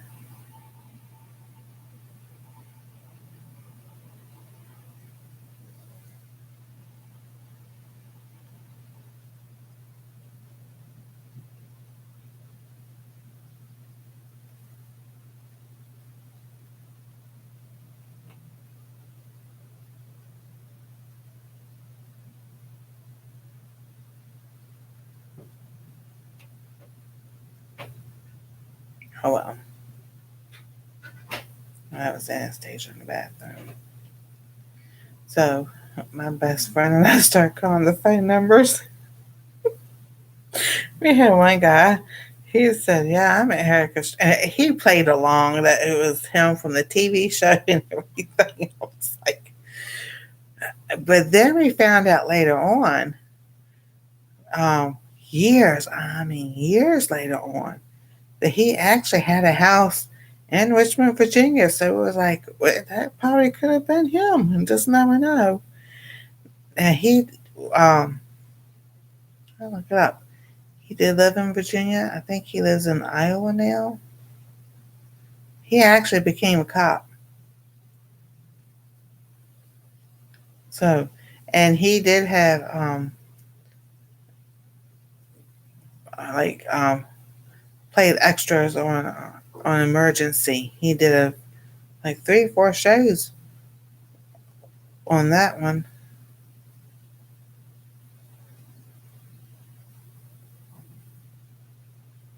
Yeah, see, I don't. Oh, well, that's all right. Let's see here.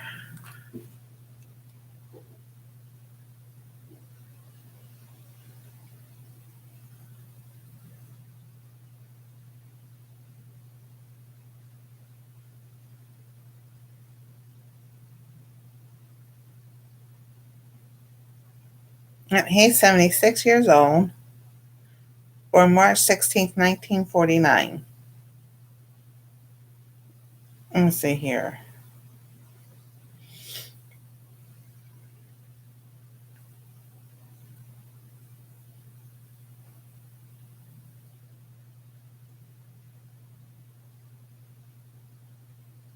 Let's see here. What they.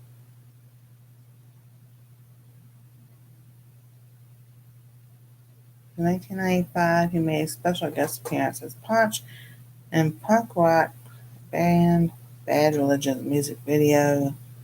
Blah blah blah. Let's see. In 1997, he wrote his own autobiography. So my ride from Harlem to Hollywood. 1998, he returned as the characters Francis Poncherello in the TNT made for a TV movie Chips 99, along with the rest of the original cast. He played in The Bold and Beautiful, all kinds of different things. Let's see here.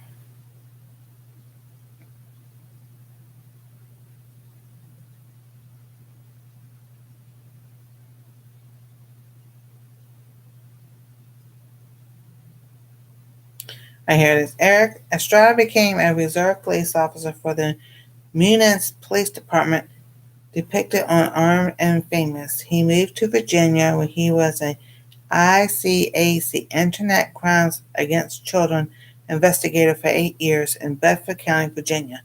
As of July 1st, 2026, he has been a reserve police officer in St. Anthony, Idaho.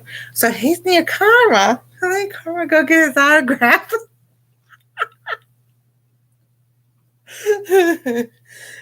While working in the department, Estrada has been filmed patrolling on a motorcycle. Now I've seen interviews that they him about him and Larry Wilcox actually went and trained with the California Highway Patrol on the motorcycles so that they could drive those motorcycles um, in the show and everything. So, because one was like, all right, all right, so in the credits in the beginning, um, like when they're by side, they said one part it was like they were on a trailer and the motorcycles just sitting there. But he said that was one thing he said. He goes, but they actually went and trained with the highway patrol to drive those motorcycles. Because I thought it was the same guy that did Dragnet, and then he wrote Emergency. I don't know if he did Chips also, but Randolph Mantooth, who played John Gage, said the guy that made Emergency, he wanted to be as authentic as possible and everything. And the producers or whatever, they had to go find actual 911 calls and everything. Of course, they changed the name and everything, but he wanted people to see what paramedics and everything did and everything, what the fire department did. And so those are actual calls that throughout the country that 911 had or paramedics went on and everything else.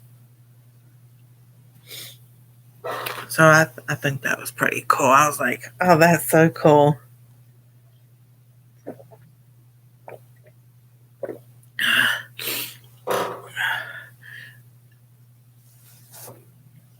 See, I knew he was Eric Estrada was reserve or something, a police officer somewhere.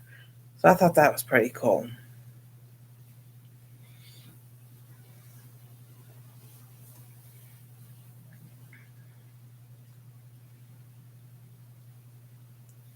Y'all remember the Dukes of Hazzards? John Wayland's. He's all he ever saw been in trouble with the law since the day they were born. Yep. So now oh my goodness gracious. Bo Duke. John Snyder. He has a YouTube channel. I was like, that was so cool. But he has a YouTube channel. I don't see much from the the rest of them.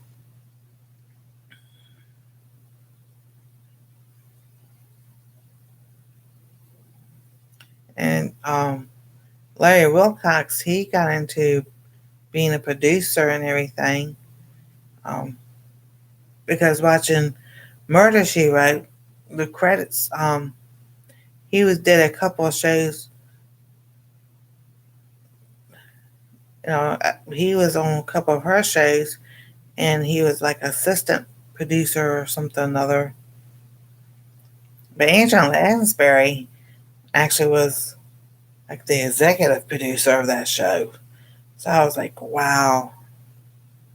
I thought that was pretty cool. As he does, John Snyder, his wife, passed. Aw, I thought they were just on there doing something the other day.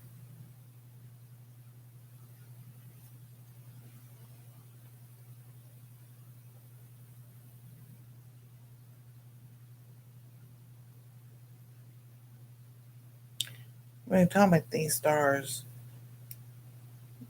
a lot of them left Hollywood. Now, um, the reason why the show Emergency stopped, it wasn't because like a lot of the main characters wanted to stop. It was the guy that did Dr. Brackett. He wanted so this is talking about don't bite the hand. Oh, he has a new girlfriend. Don't know if it's It's more, yeah. Because she has a. I thought he said the lady with him was his wife.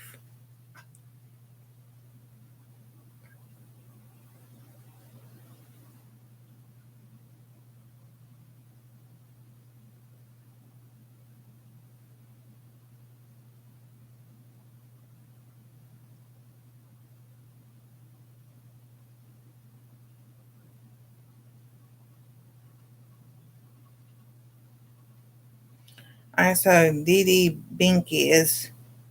It says married 2024, so that the lady that's in the videos with him on YouTube, that's his new wife.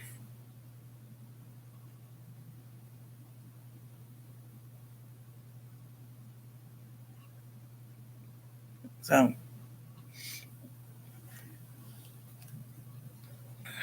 yeah. What was I saying? We got to talking about that. Um, oh, emergency was because the guy that played Dr. Brackett wanted to branch off in Hollywood and do other things. He was didn't want to do the show no more. Well, he's the lead doctor. I see his name. I don't remember his name offhand. And they just didn't make anymore. And I was like, you only saw him in a few other. He wanted to do movies or something other like that. Oh, after Emergency, you only saw him do like I think one show with Murder She Wrote and maybe a few other things, and then that was it. And then Randolph Mantooth, and this is from his interview, and he said that he went to not Young and the Restless. Oh my goodness! I know it wasn't Guiding Light. That was one, the other one, General Hospital, I think it was. And he goes, one day he was there, he couldn't remember his lines. And the guy the producer came up. He goes, "You don't want to be here." He goes, "No, I don't." He goes, "Just finish this scene." He goes, "We'll work it out." He was just tired of being in Hollywood. So a lot of them get tired of it and just leave.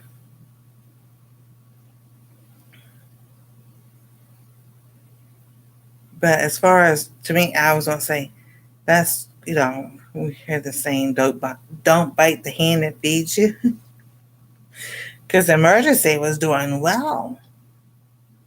They probably could have gone on for another 3 or 4 years because everybody liked the show.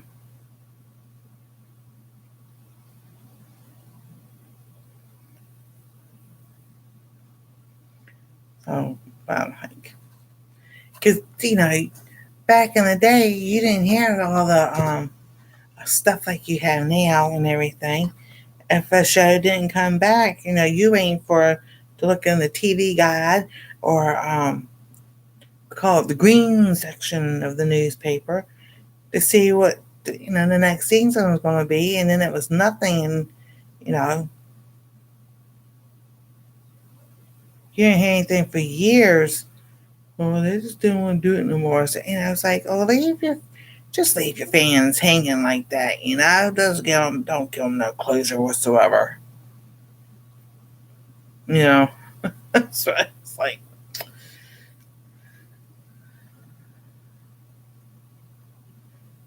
because there are some shows now. There's a show out there called SWAT.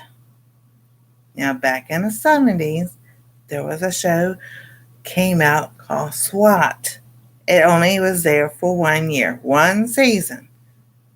Never did, nope, never came back, nothing. And it did well, but apparently, nope. I was like, man, all those good shows back in the 70s. But then I see like, oh, they come out with this show and that show. I'm like, y'all just copying stuff over again because you can't come up with nothing new.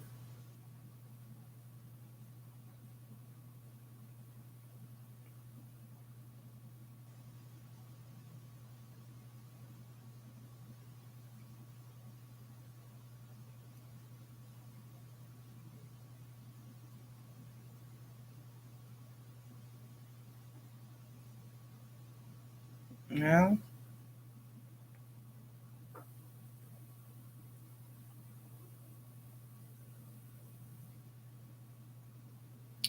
Oh goodness, I just don't want to go in there. I get to sleep in the morning. No more school on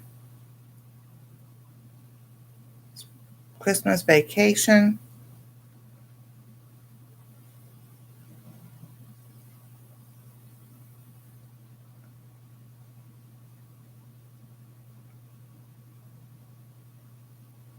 Oh, let me think. Some other shows that we used to watch. Eight is Enough. Now, Dick Van Patten, he was on did one show on emergency, and I think he did a few shows for Murder She Wrote too.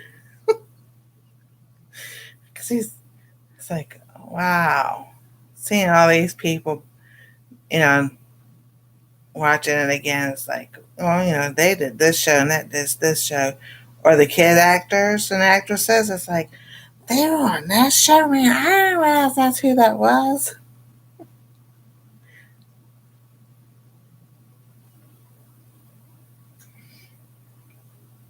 And I was thinking the other day, talking about Charlie Brown. I remember the writer's strike of the 1990s had some good series written. They never continued after the strike. I know. That was like, really? Pick it back up and give us the ending or something or another.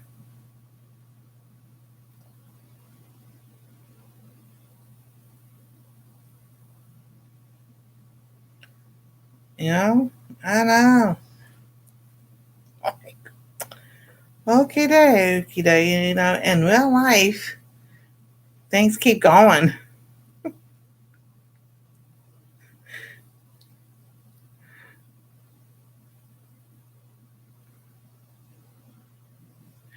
They said that's like in the 90s and everything.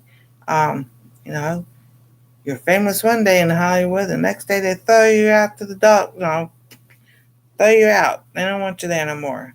Um, let's say Tim Allen, Home Alone, not Home Alone, Home Improvement,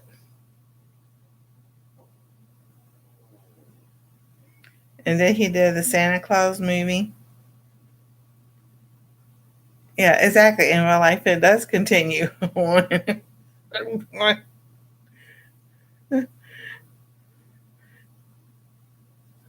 Because he's does a show now, but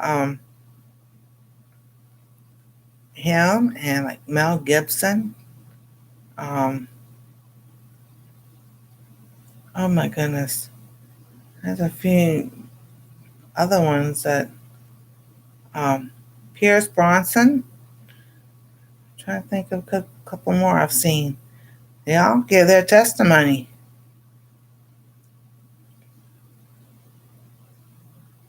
The Angel Studio, not the one, not the David movie, but there was another one. Pierce Bronson did one of the voices for it, and he said we need to talk about our Lord and Savior. I was like, what? He said what? And I was like, went back and had to listen to it again. I was like, wow. So there's a lot of the Hollywood, they left Hollywood, but they're still doing acting and everything, but just in a different way.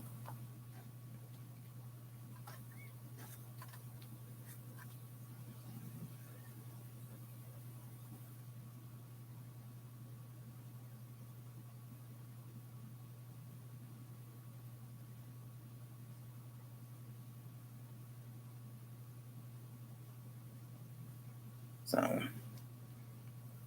which is good. I'm glad they stood up to what was going on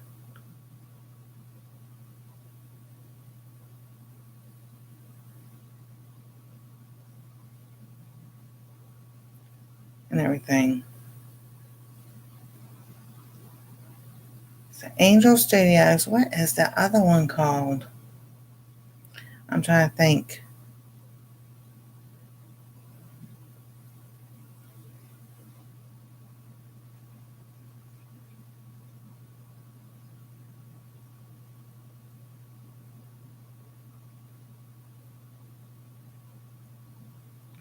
I can see. I kind of like see the emblem. It's blue, but I can't think of the name.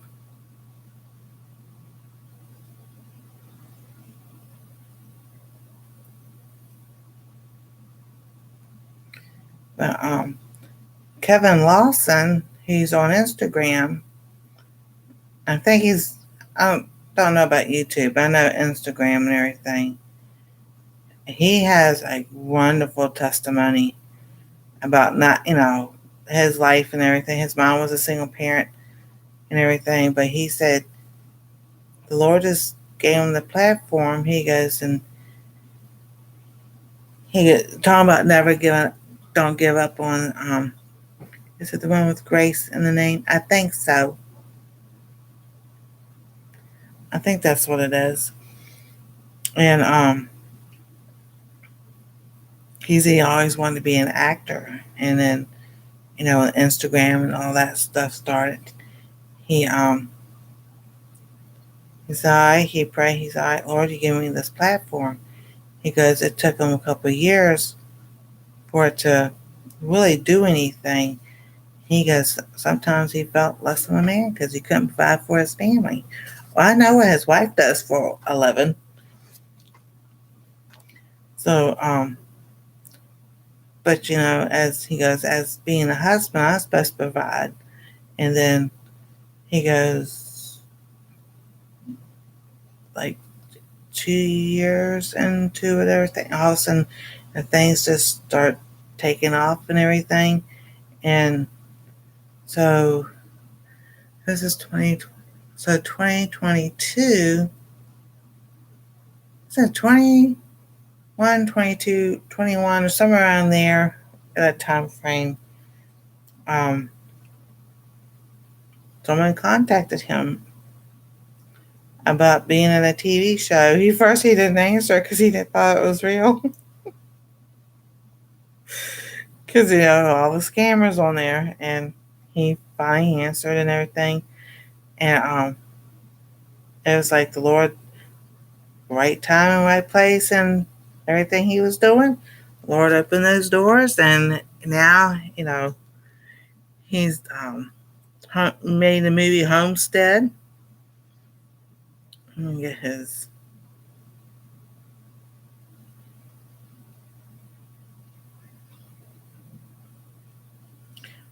and his daughter. Oh my goodness, they are so hilarious. That's him. And he does these reels and stuff and everything on Instagram. It's hilarious.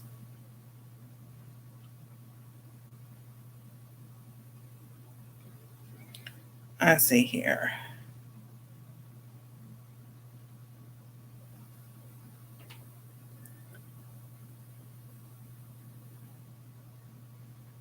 He's an American actor and digital creator making bold strides in both film and television. He has an online community of over 10 million. He began his acting career in 2023 and has quickly become a stand-up talent, booking roles in a range of feature films, episodes, television, national commercials, voiceover work.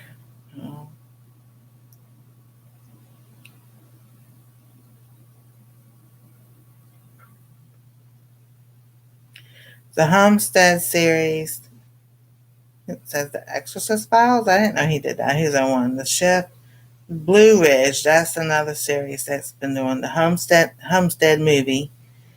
Beyond Closed Eyes, The Old Breed, Vindication, and Mimics. So he said, he never thought, his dream would come true. And he said, just keep pursuing it.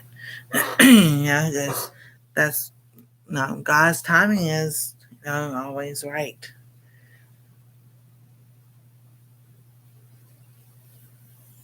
His wife works in forensics, so it's hilarious.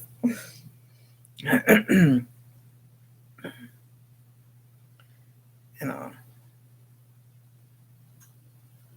so I think I'm gonna do this row tonight. finish this up.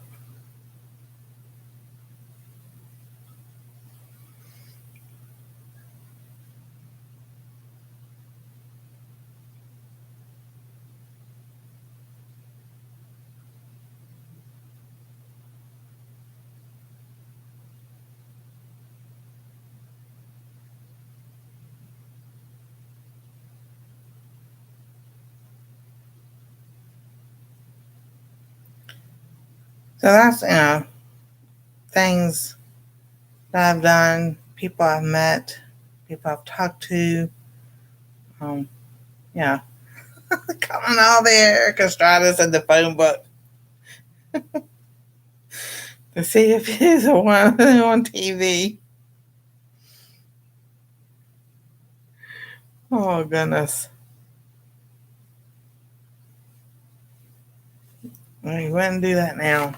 But that was, I don't know, like, so, see, Chip started in 80, 79, 78, 78, 79, 80, somewhere along there.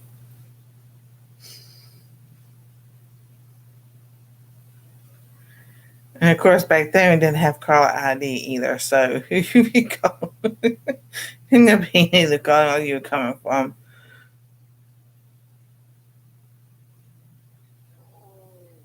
That was just like, goodness. And then, because my best friend, her dad worked on race cars, and he had this blue and red race car in the garage that they worked on, and he worked on, and and we would go in there, and we get in the car and act like it was a Dukes of Hazzard's car, and get in it, climbing it through the window like they did. It was hilarious. We had the best time. And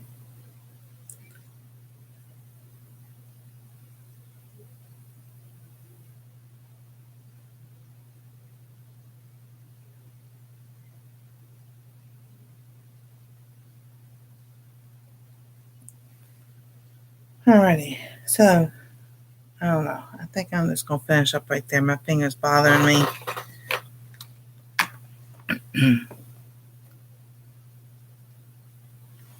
There we go. But that's what it's starting to look like so far. It's like this. So I think it's gonna be a pretty nice blanket once I get through it and everything. Oh, Grace Network. Pureflex. That's what it is. Thank you.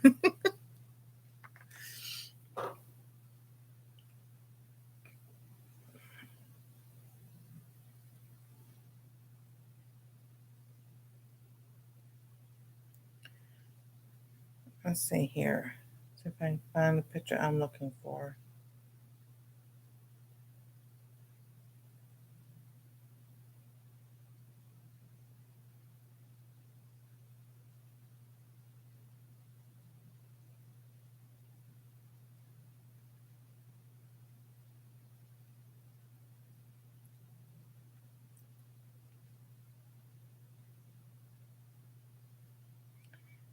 Now I don't remember if this was the exact car, but y'all racing fans and everything, y'all know who that is.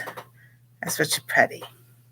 That was, I don't know if one of his cars or a backup car or whatever. That was him, my best friend's garage that her dad worked on and everything, and didn't know till like a long time later that it was like. And we told him, I said, why didn't you tell us that's who the car was? And everything. I didn't think of it. I was like, oh my goodness gracious. I'm getting ready to get off for tonight. Time and early and everything. Got some things to do. So thank you all so much for being here. Thank you for the TV watchers, the people in the chat, and the replay watchers. I appreciate it. I'll be live. Tomorrow's Tuesday. So we're counting down to Christmas and everything. So y'all have a wonderful and blessed night. God bless. Stay safe. We love y'all. And we'll see you next time. and I treasure home.